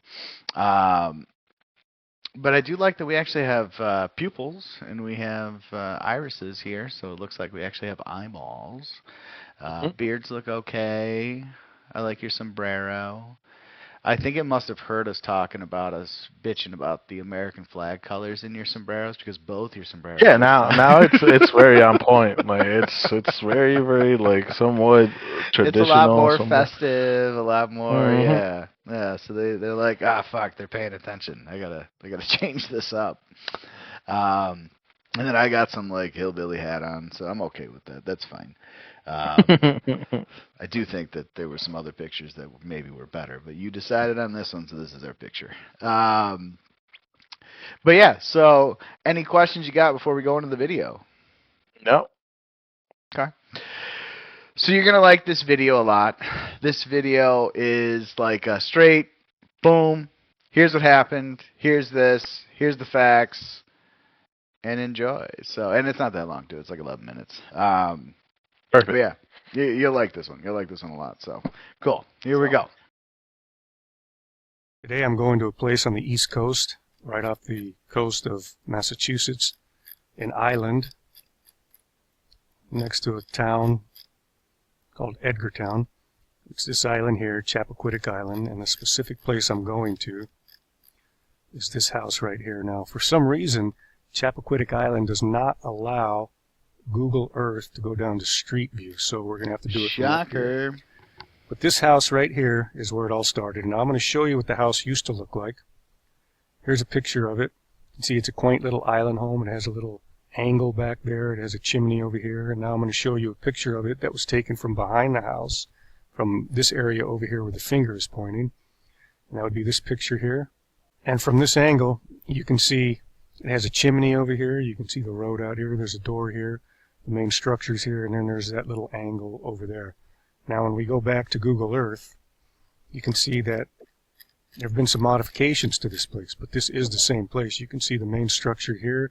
You can see where that little angle was, and where the chimney used to be, they obviously have torn it down and put this little addition here. They also extended this angle that used to run to about here. They extended it out to here. Now, you can see right here, you can see the difference in coloration here from this roof to that roof. So it's obviously an addition. But this is where it all started. It began here in this place, and this place was known as the Lawrence Cottage, and the date was July 18th, 1969. This was 2 days before Neil Armstrong and Edwin Aldrin set foot on the moon. It was Senator Ted Kennedy, the youngest brother of President John F. Kennedy and Robert Kennedy, who was assassinated while running for president, and of course JFK was assassinated while president. He was having a party here. There were 6 married men, a guy named Joe Gargan, Kennedy's cousin, another guy named Paul Markham, who was a former U.S. attorney for Massachusetts, a guy named Charles Treader, another attorney who was a friend of the Kennedys, a guy named Ray LaRosa, who was a sailing buddy to the Kennedy family, and a guy named John Crimmins, who was Senator Ted Kennedy's part-time driver. They were having a party here for 6 single women from the ages of 23 to 28 years old. They were known as the Boiler Room Girls. These were young, beautiful, intelligent girls who worked very hard on Robert Kennedy's campaign for the presidency before his assassination. Now, they were just supposed to have a celebration reunion with him. But at one point, late in the evening, Ted Kennedy abruptly stood up and asked for the keys to his 1967 Oldsmobile Delmont 88 from John Cummings, his driver. John Cummings gave him the keys. Ted Kennedy and Mary Jo Kopechne walked out the front door, got into the car, and drove away. And what happened was they came down this road. So here's the house. They drove down here. Chappaquiddick Road. Got to this area. Ted Kennedy kind of went straight and stopped. And about that same time, there was a sheriff's deputy who was off duty, who just got off duty from Edgartown. It was about 12:40, between 12:40 and 12:45 when he came driving here. And he saw the black car come up, kind of stopped this way. And he thought that they might need some help. So he stopped his vehicle, got out, started walking toward them with his uniform on. He said that there were two people in the car. There was a man driving and a woman passenger. And when they saw him, the driver backed up and out and then took off down this road at a high rate of speed. The sheriff's deputy, whose name was Christopher Look, got 3 out of the 6 numbers from the license plate. He said there was an L, and then their numbers started with a 7 and ended with a 7. And Kennedy's license plate was L72807. So Kennedy and Mary Jo Kopechne went screaming down this road pretty quick, most likely because Ted Kennedy didn't want to get caught in the car by law enforcement with a young woman, being a married man and a senator, and drunk. He didn't want to be caught by law enforcement in a car with a woman that he most likely was planning on having sex with. Yeah, and they came flying down this road at a pretty high rate of speed. A lady living in this house by the name of Miss Malm, I think her first name was Pierre, but her last name was Malm, M-A-L-M, said she heard a car go past the house at a high rate of speed sometime after midnight. Now, if you look, coming down this road, you see this bridge here. That's Dyke Bridge, and this is Poocha Pond. I think it's pronounced Poocha or Pocha Pond. And if you look, it doesn't go straight across. There's an angle right where the bridge meets the road. So if you're coming through here kind of quick and you don't see that angle, you're not going to make it. There were also no railings on this bridge at that time. It was also said that a lot of the locals who fish here and go over this bridge go over it very slow. They said that they would stop, make sure they're lined up, and then go over it very slow and careful. While Ted Kennedy came screaming through here, trying to get away from that sheriff's deputy because he didn't want a scandal to begin. And when he got to this area right in here, his car kind of hit the bridge right here, flew off into the water, went in nose first, flipped upside down with the front of the car now pointing west and the back of the car pointing east while it was upside down. Ted Kennedy said he got out, tried to get Mary Jo Kopechne out, so he said. That may or may not be true. We'll never know. But he said he couldn't get her out, so what he did was he went down this road, and instead of stopping 150 yards down the road and asking the lady in this house to call the police and call for help, he went past the house. He said he didn't see the house, but the lady said that there was a light on where you could see the house. These people also said they had lights on in their houses that could be seen from the road. But Kennedy didn't stop there. What he did is he went all the way back down the road, walked back down here, and he even went past this building right here, which is a fire station. This is the Chappaquiddick Island Fire Station. Now, who better to call for help than first responders? Well, right here. But he didn't do that. He went right past the fire station and right back to the Lawrence Cottage right here. Now, standing outside the Lawrence Cottage, leaning up against a tree, was Ray LaRosa. And he said that he heard Ted Kennedy say, "Get me Joe, better get Paul too." Joe Gorgan, his cousin, and Paul Markham, the former U.S. attorney for Massachusetts, they were in the house. Ray LaRosa went into the house, got him, and when Joseph and Paul, when Joe Gorgan and Paul Markham came out, they found Ted Kennedy slumped in the back seat of the rented white Valiant vehicle that they had, and his first words to them were, "The car has gone over the bridge and Mary Jo is in it. Get me back to Edgartown."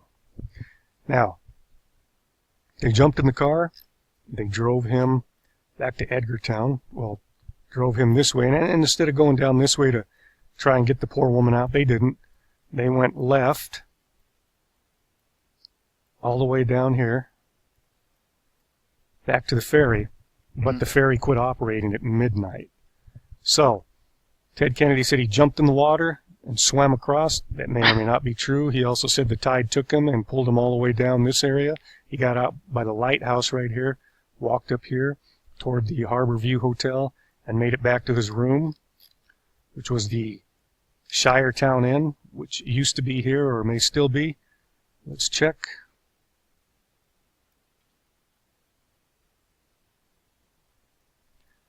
This is supposed to be the location of the Shiretown Inn where Ted Kennedy was staying the night.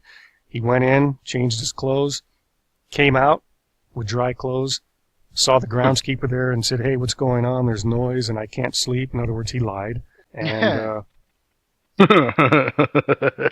then the next day, Joseph Gargan and Paul Markham met him, and they went back to the ferry right here. And they floated across about 9 o'clock. And the ferry operator said he dropped them off here about 9 o'clock and that they hung around this little building here and there was a payphone in it and they were using it. And he said that he dropped them off, they went here using the payphone, he loaded up more vehicles, more people, floated back across, unloaded the people and the vehicles, loaded some more people and some more vehicles, floated back across to Chappaquiddick. It was around 9:30, and when he got there that time, he said to them, "Hey, there was an accident on the island. Did you hear about it?" They turned to him and said, "Yeah, we just heard about it." So Ted Kennedy and Paul Markham, the former U.S. Attorney for Massachusetts, get back on the ferry. They go back across, and then they made their way up here to this building right here, which is the, let's go look at it.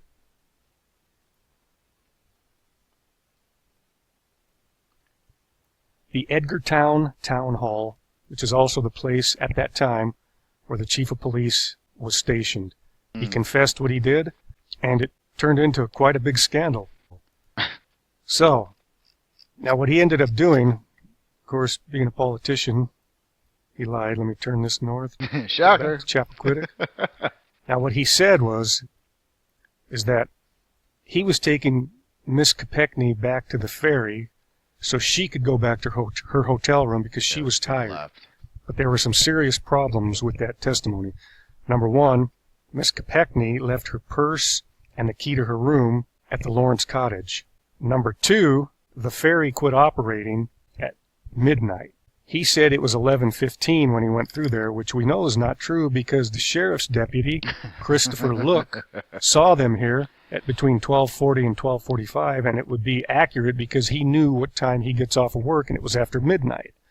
So Ted Kennedy was lying mainly because, I believe, that he was going to have sex with Mary Jo Chappaquiddick. Here's the senator, married, a U.S. senator, going to have sex with a 28-year-old campaign helper. Yep. So he got in his car with her, drove out to this area, was probably going to go down here to the beach and have sex with her in the car, but they never made it. Ended up going off the bridge.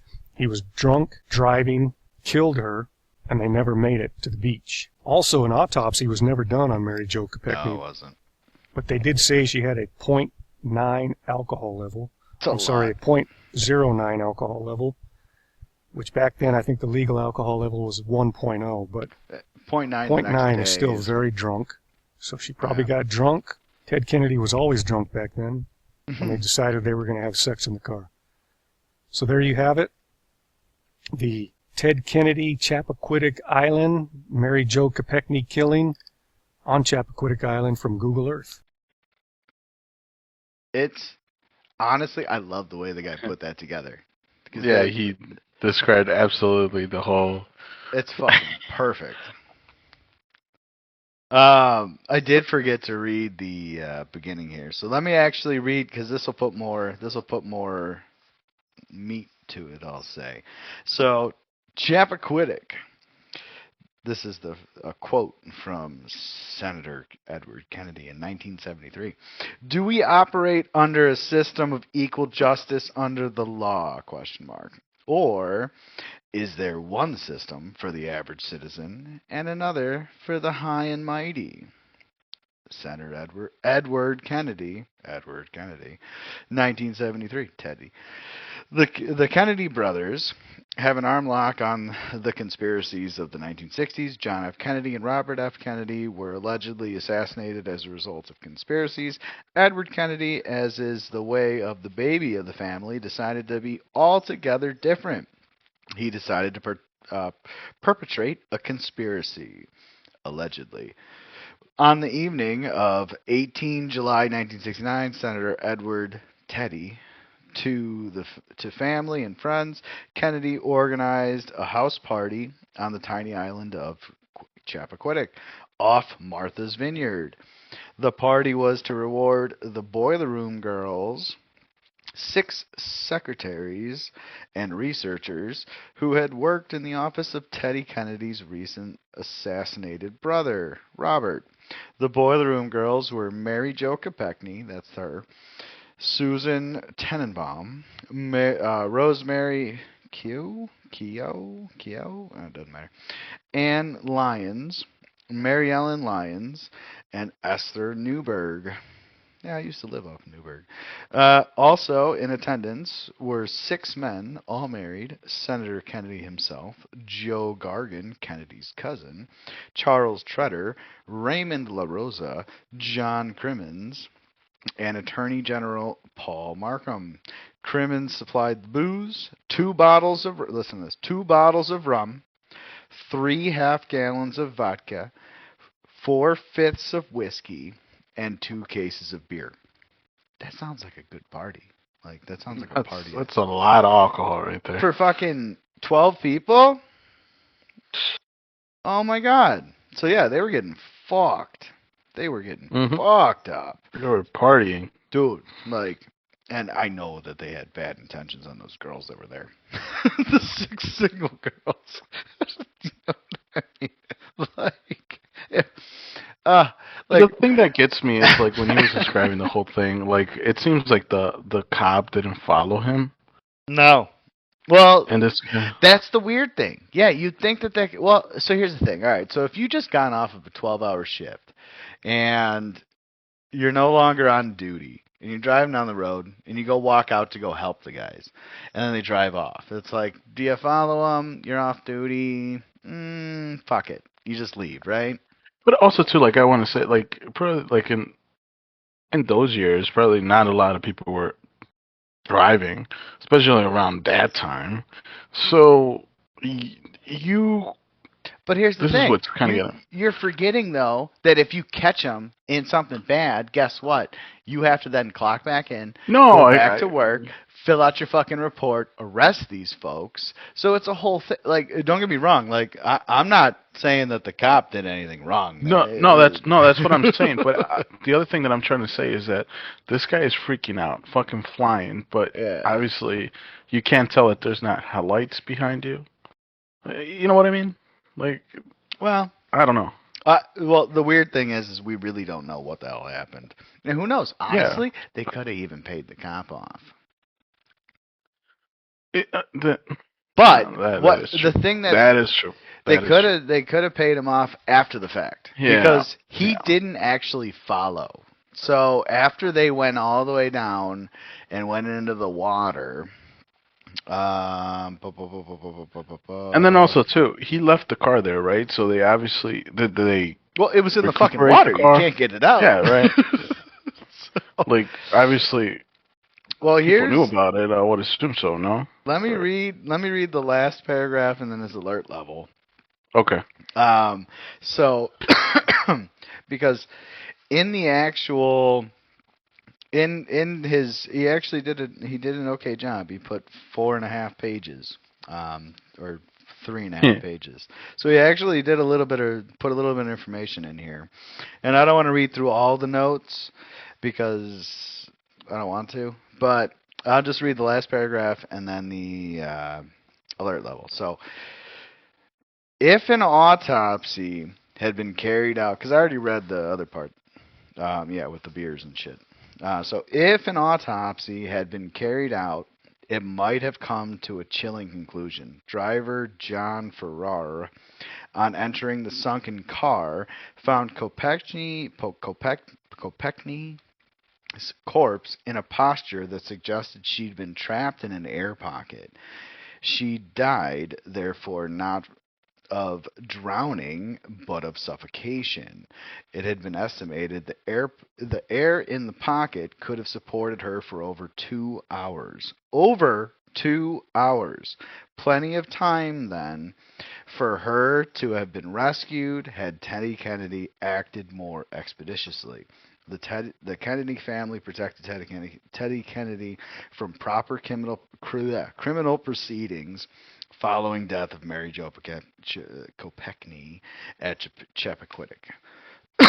So, That means that when that motherfucker drove his car into the fucking water, flipped upside down, got out I don't know how he got out, but he was out himself. If he had literally gone, ran down the street, he passed the fire department. If he had gone to the fire department said, hey, oh my God, terrible accident. Please come help. And then they drive out. That girl might be alive today. But because he went back to the fucking party, he sat in the back. So after he got all the way back there, that's actually what it even says in there, is that after he got back to the party, he literally went and just sat in a car. He didn't even like go inside. He literally just went into a car and sat in the back seat, and then someone found him in the back seat and then drove him home or drove him to wherever. But yeah, so like, what the fuck? He could have saved that girl's life, but he didn't care. That's the problem. Mm-hmm. Therein lies the problem. That's you view your politicians as caring about you. There you go. He was gonna bang this girl, but yet they got fucked up, and he fucked up driving, put him into the water. Could you imagine a worse, like, and I might cut this, but could you imagine a worse fucking blue balls situation there? I'm gonna go bang this girl. We're all excited. We're going to the beach, and sure enough, you fucking crash into the fucking lake. Yep. Unfucking real, man. You're fucked up. You done fucked yourself there. Oh man, what a fucking weird thing. You know what I mean? What a fucking weird thing. These people are so fucked.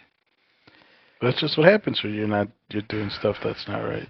Well, that's the big issue with being a politician and having a big ego and wanting to fuck all these different things, all these different people that you probably shouldn't be.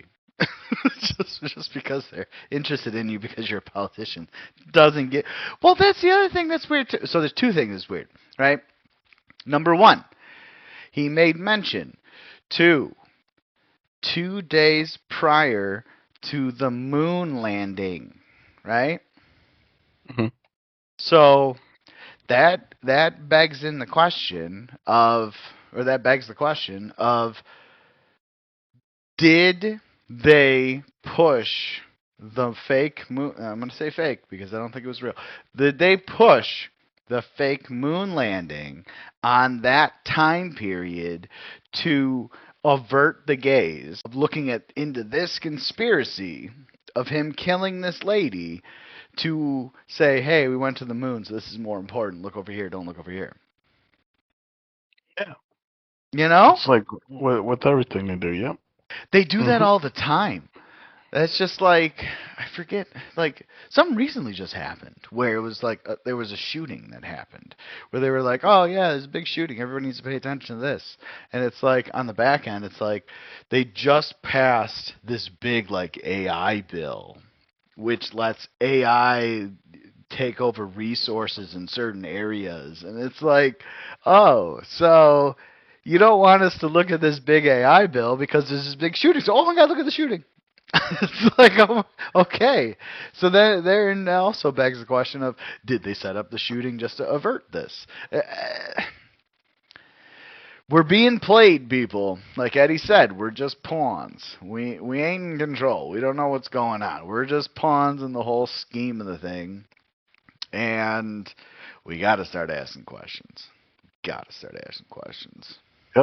that's everything lies on that. Ask questions and doubt a lot of stuff. Doubt everything. You know, the one thing, like, didn't they tell you, don't believe it unless you see it with your own eyes? Don't they say that all the time? But yet, when they tell us these things on the news, they're like, no, believe us. It's like, no, you told us that if we don't see it with our own eyes, it's not real. It's like, we're telling you the truth, though. Okay. Like, yeah, we said that, but now we're saying this. That was our old stance. Now we're gonna show you our new stance, which is all bullshit, dude. Unfucking real. So yeah, so interesting about this, right? Like you never heard about this.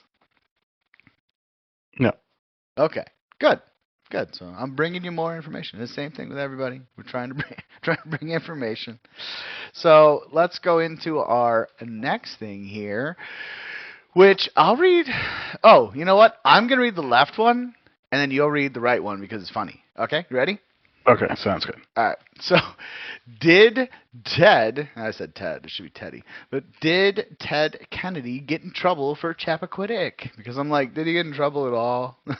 Like, yes, Ted Kennedy got in trouble for Chappaquiddick, pleading guilty to leaving the scene of an accident, receiving a suspended jail sentence, and that's specific right there, suspended jail sentence, right? I'm like, well, what the fuck is that? That's what you're going to read next.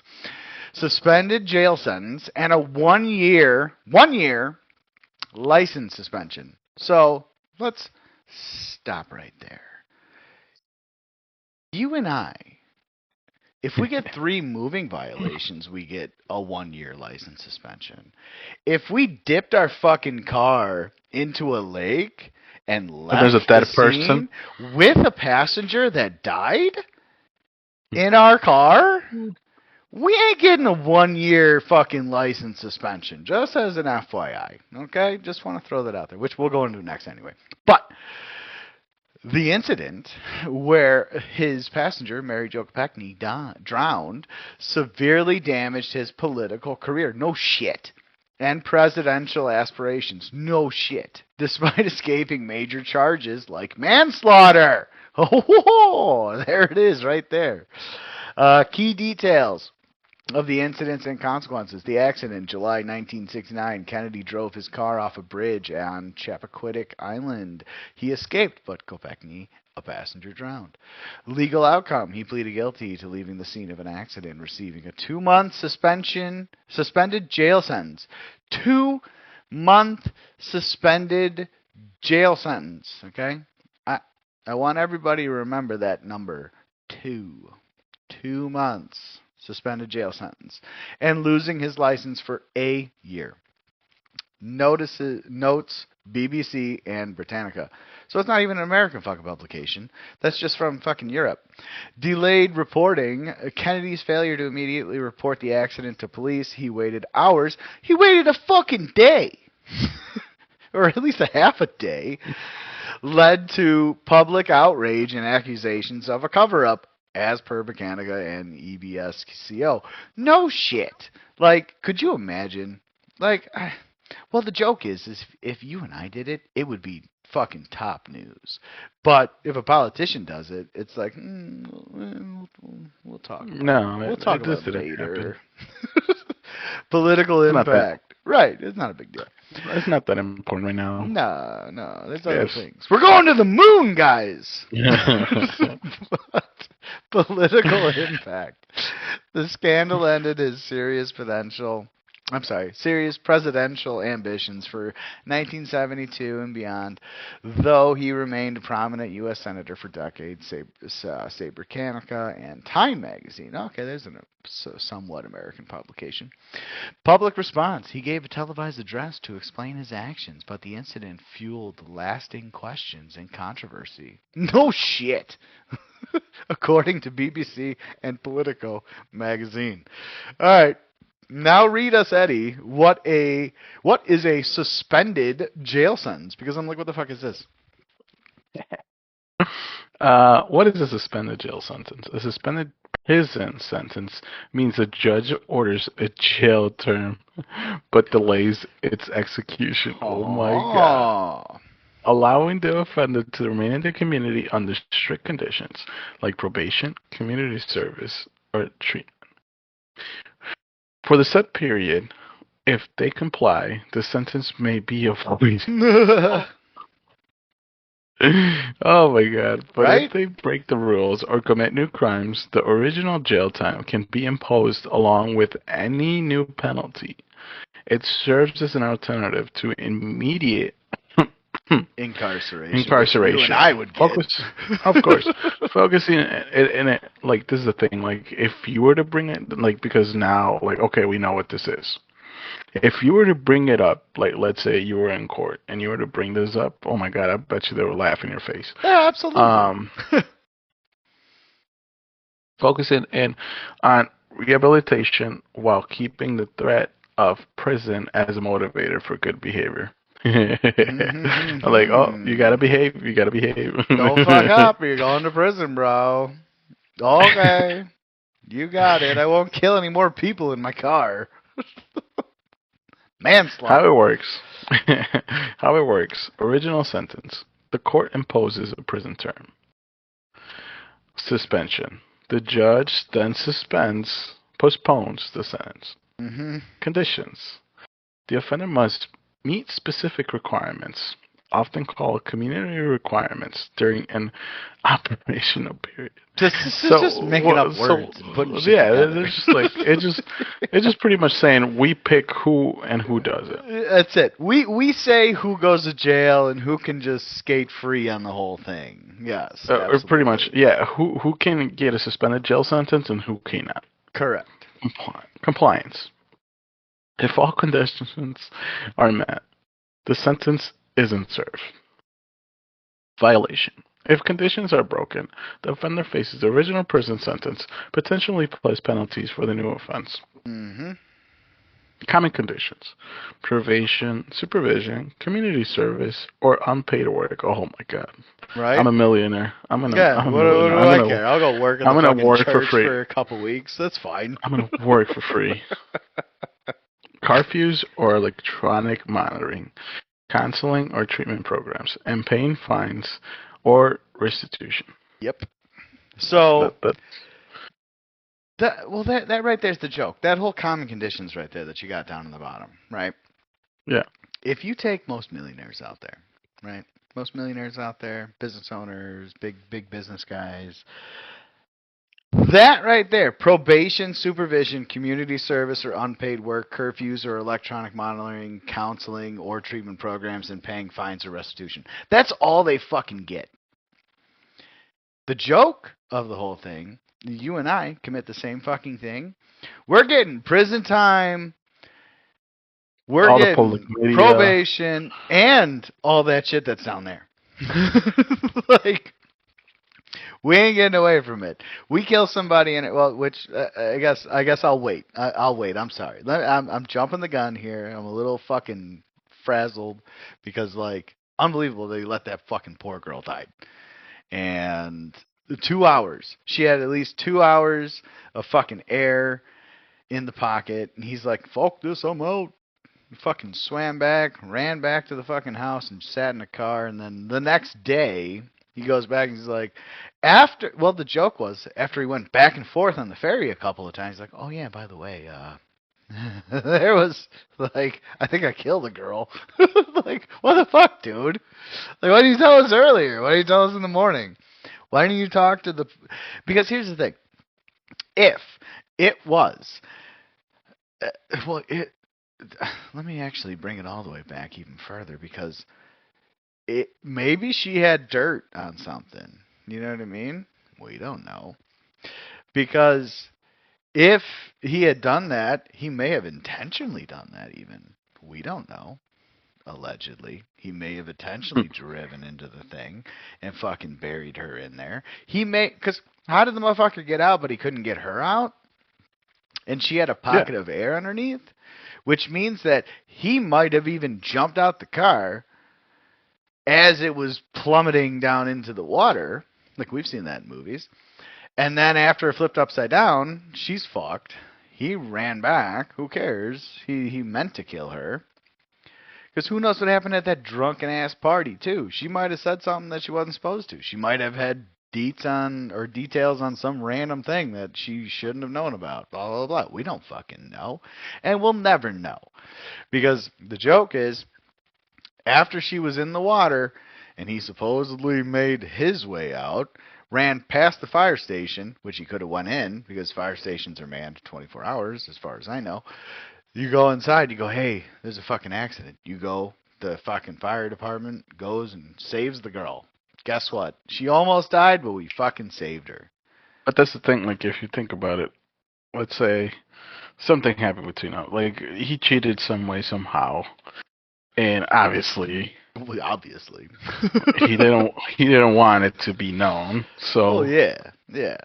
Honestly, I think he was right in he was gonna bang this girl, and then he flipped his car in the water, and then he tried to like not do anything about it. And then when he was talking with the group, they're like, "Dude, it's your car. You're the like you can't get away from this. You have to go tell him you did it."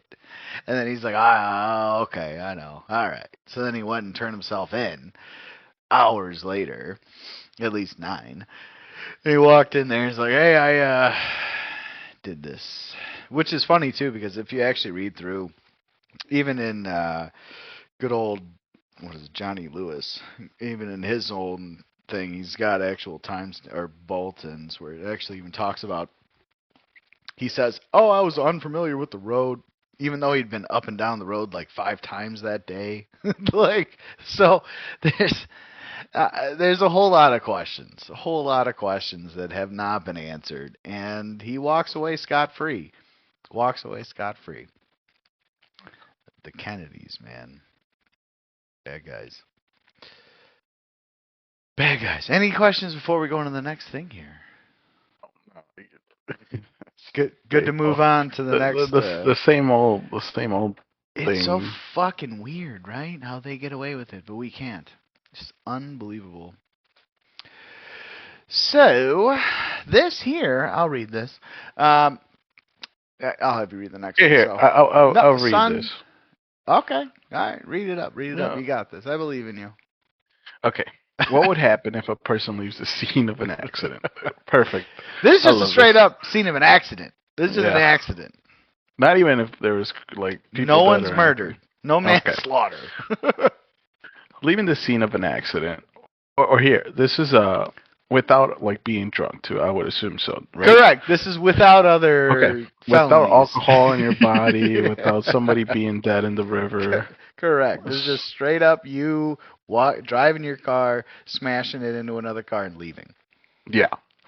Leaving the scene of an accident or hit and run is a crime with serious penalties, ranging from misdemeanor charges, fines, jail time, for property damage to felonies, prison, large fines.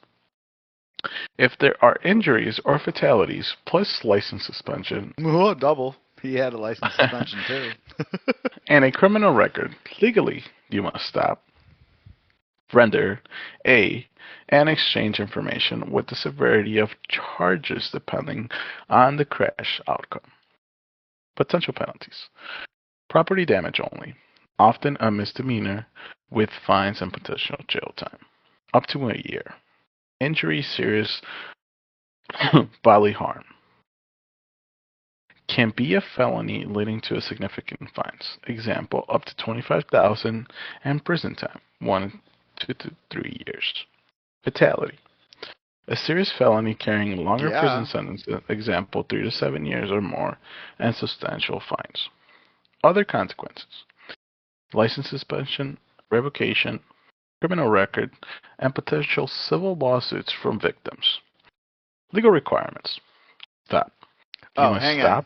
Before you go on, I actually remembered because I had mentioned that because you saw in the beginning when you first started, you were talking about a license suspension, right? So let me read this other part here this is on the last page, but it's on 19 July when Registry Inspector George Kennedy, no relation, requested a copy of Edward M. Kennedy's driving license from the Boston Registry, it was confirmed that it had expired. The next day, it had been miraculously fixed and updated. And then, and then the next thing is Kennedy possessed a litany of driving offenses, but the court did not learn about them because his driving record miraculously disappeared from the system. So, as an FYI, I just wanted to throw that in there as a one more for the bad guys to win. Okay, sorry, go ahead. It's like it never existed.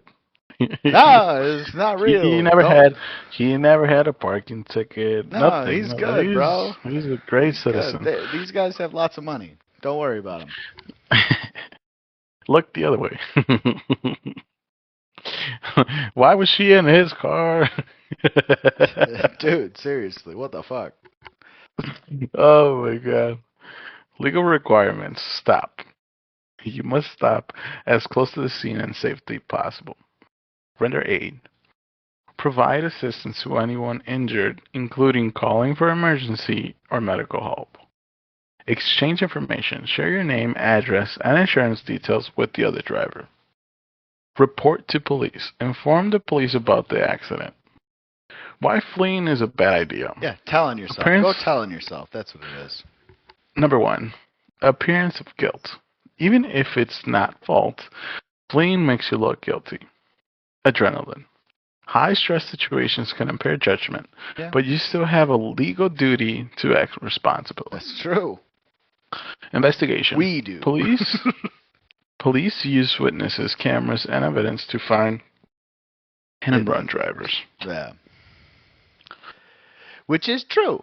Which is true, especially of today with the CCTV cameras that they got everywhere. They literally have cameras on every fucking corner. So if you try it today and get away with it, you're fucked. They'll find you eventually. Yeah.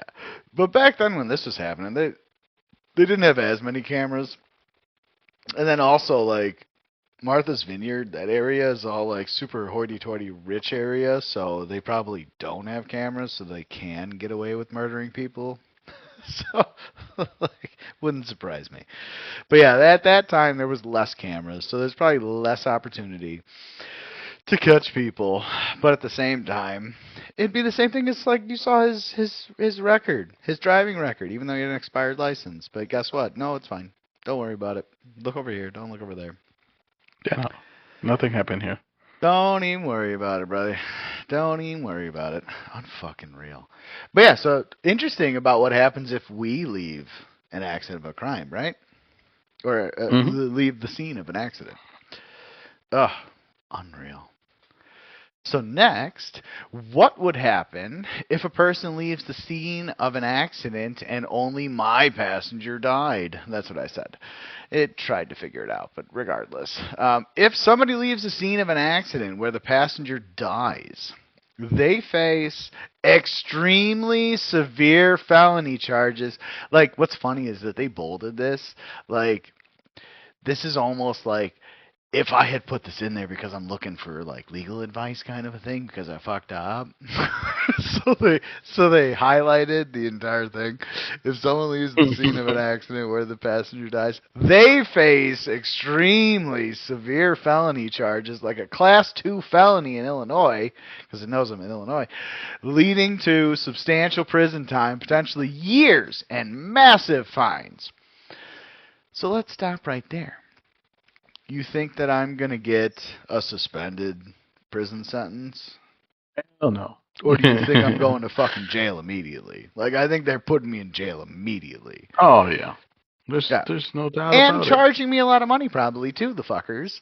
As this is a fatal hit and run, requiring immediate stopping, rendering aid, and providing info, just like you had read before. Failure to do so escalates penalties significantly. With potential license revocation and permanent criminal record. Yeah. Legal consequences vary by state, which doesn't surprise me. There's some states that are weird. Felony charges, leaving the scene with a death, elevates the crime from a misdemeanor to a felony. So, Edward Kennedy has a felony? I don't think so. Often a class 4 or even class 2 felony, depending on the state laws, e.g. Illinois. Man, I hate that it tracks you where you are. Prison time penalties can range from years in prison. Example, 1 to 3 years for injury, 3 to 7 years for or more for death. So, oh my God. So he should still probably even be in prison. Well, he should have been in prison for 3 to 7 years because the lady died. but I guess not. Heavy fines can reach thousands or tens of thousands of dollars, e.g. up to $25,000. Okay, so there's a limit. License revocation. Your driver's license will likely be suspended or revoked. Was already suspended before he drove. Criminal record. A felony conviction creates a permanent criminal record. Required actions, if you stayed, in parentheses. Stop immediately. Pull over as close as safely possible to the scene. Render aid. Offer reasonable assistance to any injured person. Exchange information. Provide your name, address, insurance, and vehicle registration to the injured party or authorities. Call 911. Report the accident and request medical help. Why it's so serious? Why so serious? Duty to remain. State laws mandate you stop and help, especially in fatal crashes. Obstruction of justice. Fleeing obstructs the investigation and denies the victim aid. I mean, that's true. In summary, leaving a fatal accident scene makes a bad situation catastrophic, leading to serious felony charges, prison, and lifelong consequences, even if you weren't at fault for the initial crash. So, let's throw that back into the mix. So you and I, we're driving down the road, we're having our good times, we're listening to some jams, we're listening to maybe some podcasts or something, maybe some Two Buddies and a Lot of Conspiracies podcast. And then, jamming, and then someone crashes into us. That person dies. Guess what? We might still go to jail for manslaughter. Yep. Even if you don't do anything wrong. Right. So, what the fuck? Could you imagine? I couldn't even imagine. I know I've heard stories about that too, where someone was just driving along and then someone crashed into them and then they had fucking manslaughter charges. How do they have manslaughter charges? The person crashed into them. That person should have manslaughter charges, but not manslaughter because the person didn't die, but they should actually have intent to cause harm or some shit. But oh my god. That's where this justice system is interesting. Don't get me wrong. Well, we saw that from, what the fuck was that? We were talking about Sumerians, right? The Babylonian Brotherhood. We saw that with Hammurabi's laws. Yes, that's it. With Hammurabi's laws, where it's if this guy's rich, you just have to pay for shit. Whereas if this guy's poor, you have to kill yourself. It's whoa, okay. Well, that's a difference. It sounds fair.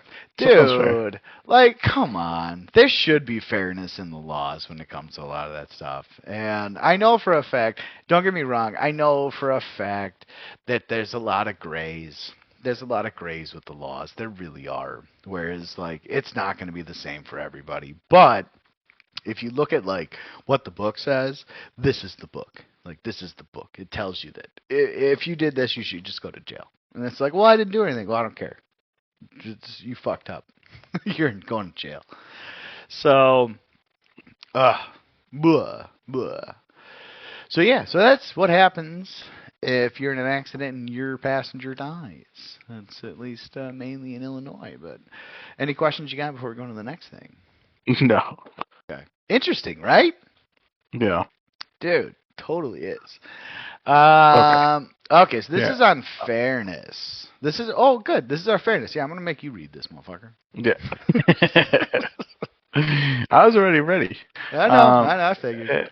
It is widely believed, both at the time and the subsequent analysis, that Ted Kennedy received preferential. He sure did. Treatment. You don't say so. What? No way. Nah, I can't believe it. Unbelievable. This has to be wrong. Oh, yeah. What? They threw the book at him. Oh my god. Okay.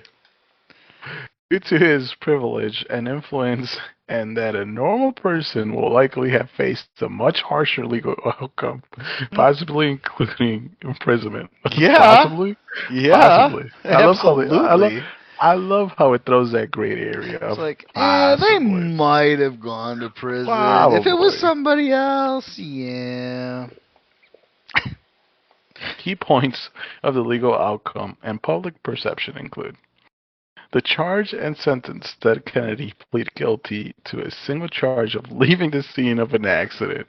He received a That's 2 month all. suspended. Just leaving the scene. That's it. A 2 month suspended jail sentence and 2 lost months. his driver's license. 2 months. We saw a year at least, right? For us, At least. at least. When it was property damage. Awesome. Yeah, when it was just property, you just fucking smashed the house. They're like, hey, fucking throw him in prison. And Oh, sentenced man. and lost his driver's license for a year. He served no prison time. Yep. Also, too, lost his driver's license for a year. That's going to be terrible. He had already lost his license before. No, but I mean, it was expired. He probably had drivers or something like that. Well, that's the joke of the whole thing, yeah. Delayed reporting. Kennedy delayed reporting the accident for nearly 10 hours. Yep. A crucial factor that allowed 8 time more. for potential evidence of intoxication to dissipate. Yep. Dissipate. Dissipate. Yeah, because that's the other thing, too. They said that she had a .9, right? I think that's what the guy 10 hours said. after. 10 hours after, she's a .9.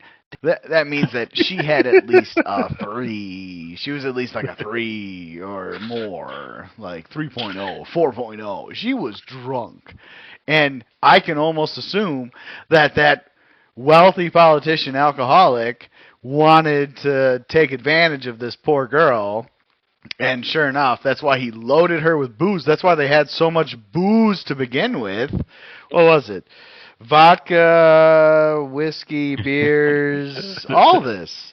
Yeah, what was it? It was so much. 2 cases of beer, 3.5 gallons of vodka, 4/5 of whiskey, 2 bottles of rum. All right? So, they wanted to take advantage of these 6 girls. Let's be serious. Let's be serious for a second. So they loaded her up with booze, drove her down the road, tried to bang her on the beach, and guess what? Didn't work out. But yet he got away with it. And she unfortunately paid the price. Yep. Terrible.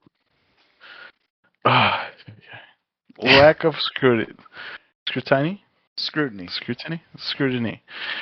Key aspects of investigations were seen as lacking in rigor. Police made little effort to determine the car's speed or investigate whether he was impaired at the time of the accident. Oh my god. Oh, I love America. Yeah, because they probably could have checked him at 9 o'clock in the morning and seen that he was still drunk too. Because he probably had a few drinks before he left the fucking hotel. Of course he did. Of course he did. Clown. Judicial inquest. A subsequent judicial inquest judge. Yeah. Judicial inquest judge. James Boyle found probable cause to believe that Kennedy operated his vehicle negligently or recklessly, and did not believe Kennedy's account of a wrong turn. However, baby. A grand jury was not convened, and no further indictments were returned. Of course. Don't look any further, guys. Stop it. That's it. We stop right here. That's it. No more. Protected class. Comparison to similar cases. Some legal analysis and public opinions have pointed to similar cases where individuals without Kennedy status face prison time for leading of fatal acts. Fucking A, man. Of course, that's what we were talking about. If the regular public, you're getting fucked in the ass. These politicians and these rich, wealthy families, you get a pass. Yeah, you get a pass. Public opinion. Just don't do it again. While a 1969 poll found that 60% of Americans agreed the same thing could have happened to anyone. Bullshit! Bullshit! A significant portion 40%. Fellas, his reaction was showed he was unfit. Yes. For higher public trust. It should be 80% or 190%. There's probably 10% assholes out there that probably fucking did this same thing. But honestly, like, it should be a 90%. Say, hey, bro, you're unfit for higher public trust. We don't trust you. You're a scumbag. No, he's okay. Everybody does that sometimes. Everybody gets drunk at a party late night after the beach is closed and want to bring some girl that they just loaded up with booze to the beach to fuck them. That's right. That's how that works. And they accidentally kill them. You know, the funny thing is, too, is that portion is probably told, like, the beginning stories, where it's like, hey, you met a cute girl at a party. You got her full of booze. She wants to have sex, and you want to go somewhere. And she's like, ooh. That's probably the 40%. Like, yeah, I'd probably do it, too. Honestly, not gonna lie. Like, if I had some cute girl, if I was, at, say, my age now, and some young, 10 to 15-year younger girl came up to me like, hey, let's go to the beach. And be like, all right. We've been drinking all night. That's fine. Okay, let's go. Like, hey, don't get me wrong. I probably would make a similar decision. But the outcome of it would end up different. Because I wouldn't fucking jump my ass into the river. I would make it to the beach, have some fun, and then go back and then explain, hopefully not to my wife the next day. No. Right. The overall consensus in retrospective analysis is that his wealth and power influenced the delinquency of the legal proceedings. Yeah, buddy. They took care of him because his family, how much money they have, and that's something I've heard a long, long time ago, was that the Kennedys are always dirty. Which is where, when it's funny, when I saw Robert Kennedy Jr. Go out and go against, like, the pharma companies, I'm like, well, that's surprising. Why is he going against the pharma companies? Because, like, aren't they all in league together? Like, aren't they all going to the same Cercle group and Bohemian Grove, and aren't they all a part of the same groups that take advantage of the people? But whatever. Interesting. So what do you think? You think he got away? You think he got away with murder? I'll say. Yeah. Right? Because that, like I said before, that begs the question: was there something else going on with this girl? Did she have more information? I don't even think it's the information. I just think he didn't want to get caught cheating. Well, that's probably the bottom line. Yeah, he was gonna cheat on his wife, and it'd be a big public scandal because apparently people have an issue with that, even though it seems like the public cheats on each other all the time. But apparently when it's a public official, it's like, oh, this is a no-no. It's like, that was the funny thing, like I remember with Bill Clinton, with having Monica. I did not have sexual relations with that woman. It's like, I mean, you did, though. But, like, you may have not had potentially may not have had actual sex, but you had the girl blow you. So it's like, that's sexual relations. That's a problem. Especially if you're saying you're a family man. But, yeah, wild. So what do you think? What do you think of good old Teddy? Well, he just cheated the system. He cheated two things that night. He used the system properly. No, he cheated two things that night. The system and his wife, probably. Cheated the system and his wife, and she's probably like, you bastard. But, that's another thing, too, that's weird. Like, you've heard of how these wealthy families are with their relationships, and it's like, they don't really have a relationship. They're just there as, like, they're just figures that are supposed to be together at certain events. They're not a real relationship, you know what I mean? Mm-hmm. Yeah. Most of the times. Does not surprise me at all. That's where real relationships are for the poor people. The poor people can actually have a real relationship where they have a wife that loves them. Whereas when you get to the super ultra wealthy rich thing, this big family prestige thing, it's just a cover story. That's all it is. It's all fake. It's weird. Weird world. Weird world. But anything else you got before we go to the next thing? No. All right. So lastly, we want to thank you all very much for watching. I know this one wasn't as mind-blowing, but it may have brought you some information that you weren't familiar with before, which honestly, to tell you the truth, I'll speak for Eddie, but I'm going to ask him here in a second, but for me personally, Cercle, I hadn't really heard of, and this thing, I hadn't really heard of either. I didn't know. But it seems like Cercle had more dips and things that happen in Europe. And that could be part of the reason we haven't heard shit about it. Mm-hmm. Exactly. Because how many times the only time I really hear about shit that's going on in Europe is literally when I'm watching YouTube videos from guys that are in England. That's literally the only time I hear about shit going on over there. Otherwise, I rarely hear about anything that goes on in Europe. Except for also it has to be something very, very big. Oh yeah, some huge event, or some poor lady is praying silently in front of an abortion clinic and they arrest him for thought crimes,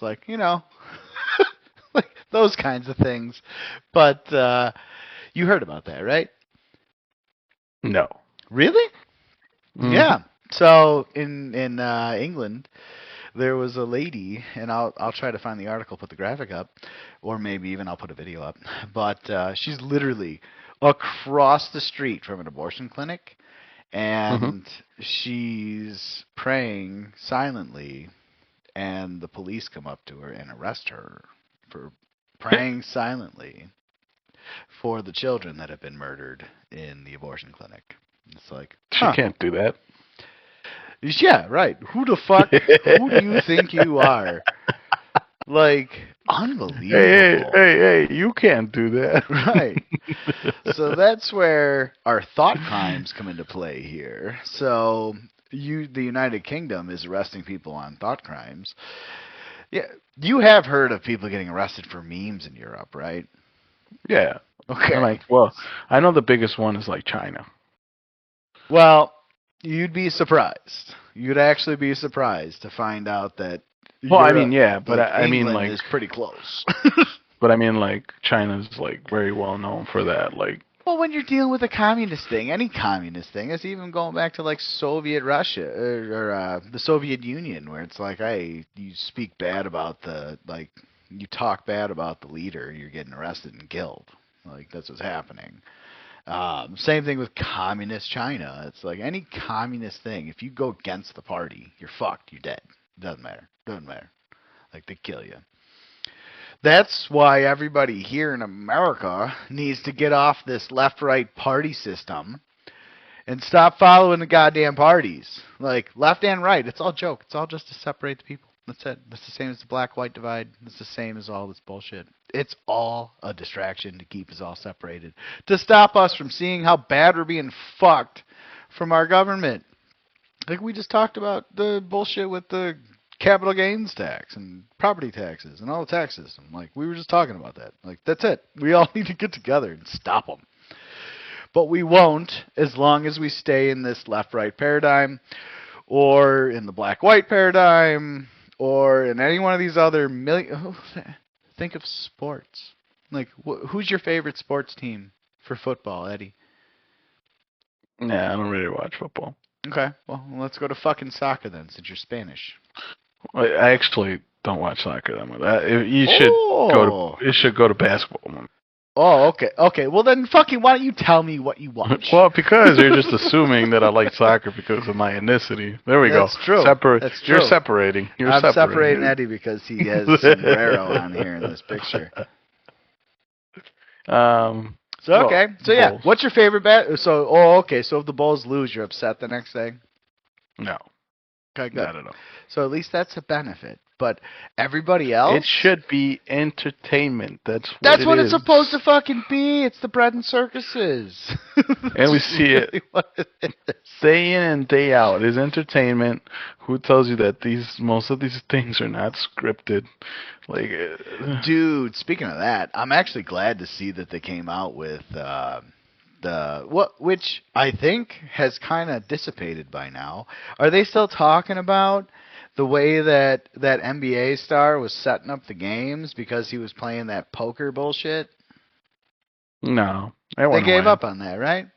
Yeah. Same thing with the baseball game. Like they were talking about some MLB pitcher or something was throwing games because he was a part of this. And guess what? People are still watching baseball. People are still watching basketball. It's like that's the thing that's and not only watching, they're betting their money on them. Yeah. They're like, oh, so it's set up to this outcome. And people are, I guess, just hoping that they picked the right outcome that was set up already.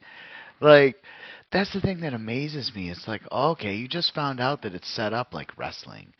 Are you still going to participate? We should see every sport. Dude, every sport's fucking set up.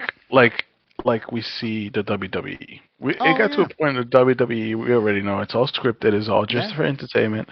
We should look at it the same way. It's all bullshit. You know, there is something interesting, and I may throw these in the description section, and I may actually send it to you too, but there's a video of David Blaine where he's talking about magnets on the hoops for basketball. Mm-hmm. And so he ends up hucking a ball in the air, and it literally sinks it perfect. And he's like a half quarter more away, kind of a thing. And it's like, honestly, no one really thought about that. But they got technology. They might actually have extra shit inside these balls. It's just like whenever people catch like a football, when they catch a football that gets thrown into the stands or something, right? What happens? An usher comes out, grabs that specific football, and gives them another football. It's like, huh. Why? Like, don't you guys have plenty on the field? Like, why would you have this? But then there's also like magnet gloves.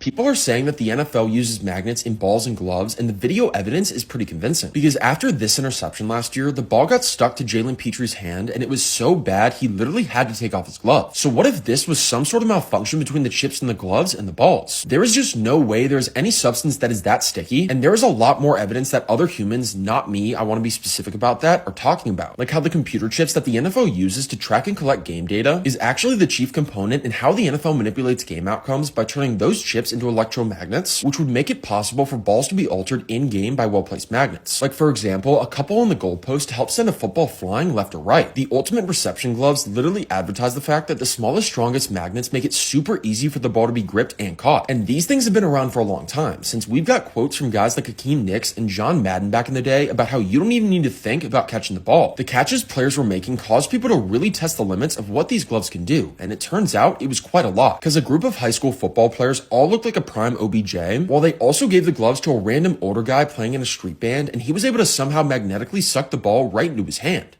Or like super sticky gloves and shit too that they can wear and catch shit better. Like like I said, I'll try to put a link in there. I think it was like Mind Unveiled or something. But there's something interesting about that. There's something that think about it. How many years have they been playing at this game? You think they're going to try to like put it in their favor? Of course. You know, like it'd be the same as like any person making something. You think that they're not going to try to make it for their benefit and try to like take advantage to a point or whatever the case? You think they're just like, oh no, we'll just make everything fair for everybody so that way it's really the best person wins. When have you heard that as a reality? This reality's money buys everything. Mm-hmm. Right? Like, I mean, I'm looking at our shocked faces here, but beyond that, like, yeah, like money buys everything here. So if you don't think that they're setting up these games against everybody, you're sorely mistaken. Crazy. Mm-hmm. Crazy. What a fucking world, man. Yeah, that's funny. I think I say "what a fucking world" in every single one of these. Yep. Like, you continue to do that. It boggles my mind. And I've already been playing the conspiracy game for years, and it's like it still boggles my mind every single time I see these fucking things. So Eddie, from your 7.4 threat level, where did you get to? I'll say. I was gonna say just 7.5. I figured you were gonna go up 0.1. Yes, it's like okay, we know a politic got away with the crime. The politician was a scumbag and he got away with it. Okay. And the secret society is obviously making decisions on our behalf. and the decisions that they're making are not. Yeah, they're for our detriment. To the people. They're not for our benefit. They're not helping the people. That's pretty much what it is. Absolutely. Okay, good. So we got Eddie now at a 7.5. All right, moving on up, man. Moving on up. Which is unfortunate too, because the next two things, the Chechen bombing and the chemtrails, we've kind of talked about too. So this probably won't jump you that far. Well, the Chechen bombing, I don't think we talked about. It's good because we already have like some sort of base. Because just so you guys know, this was like some conversations that we had, like already. I've been trying to break Eddie's brain for a long time now, and some of it worked. I'm just gonna say some of it worked, and these videos I honestly think are making it crazier.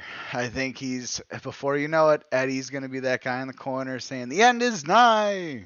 With the sign. repent your sins. Oh, boy. Awesome.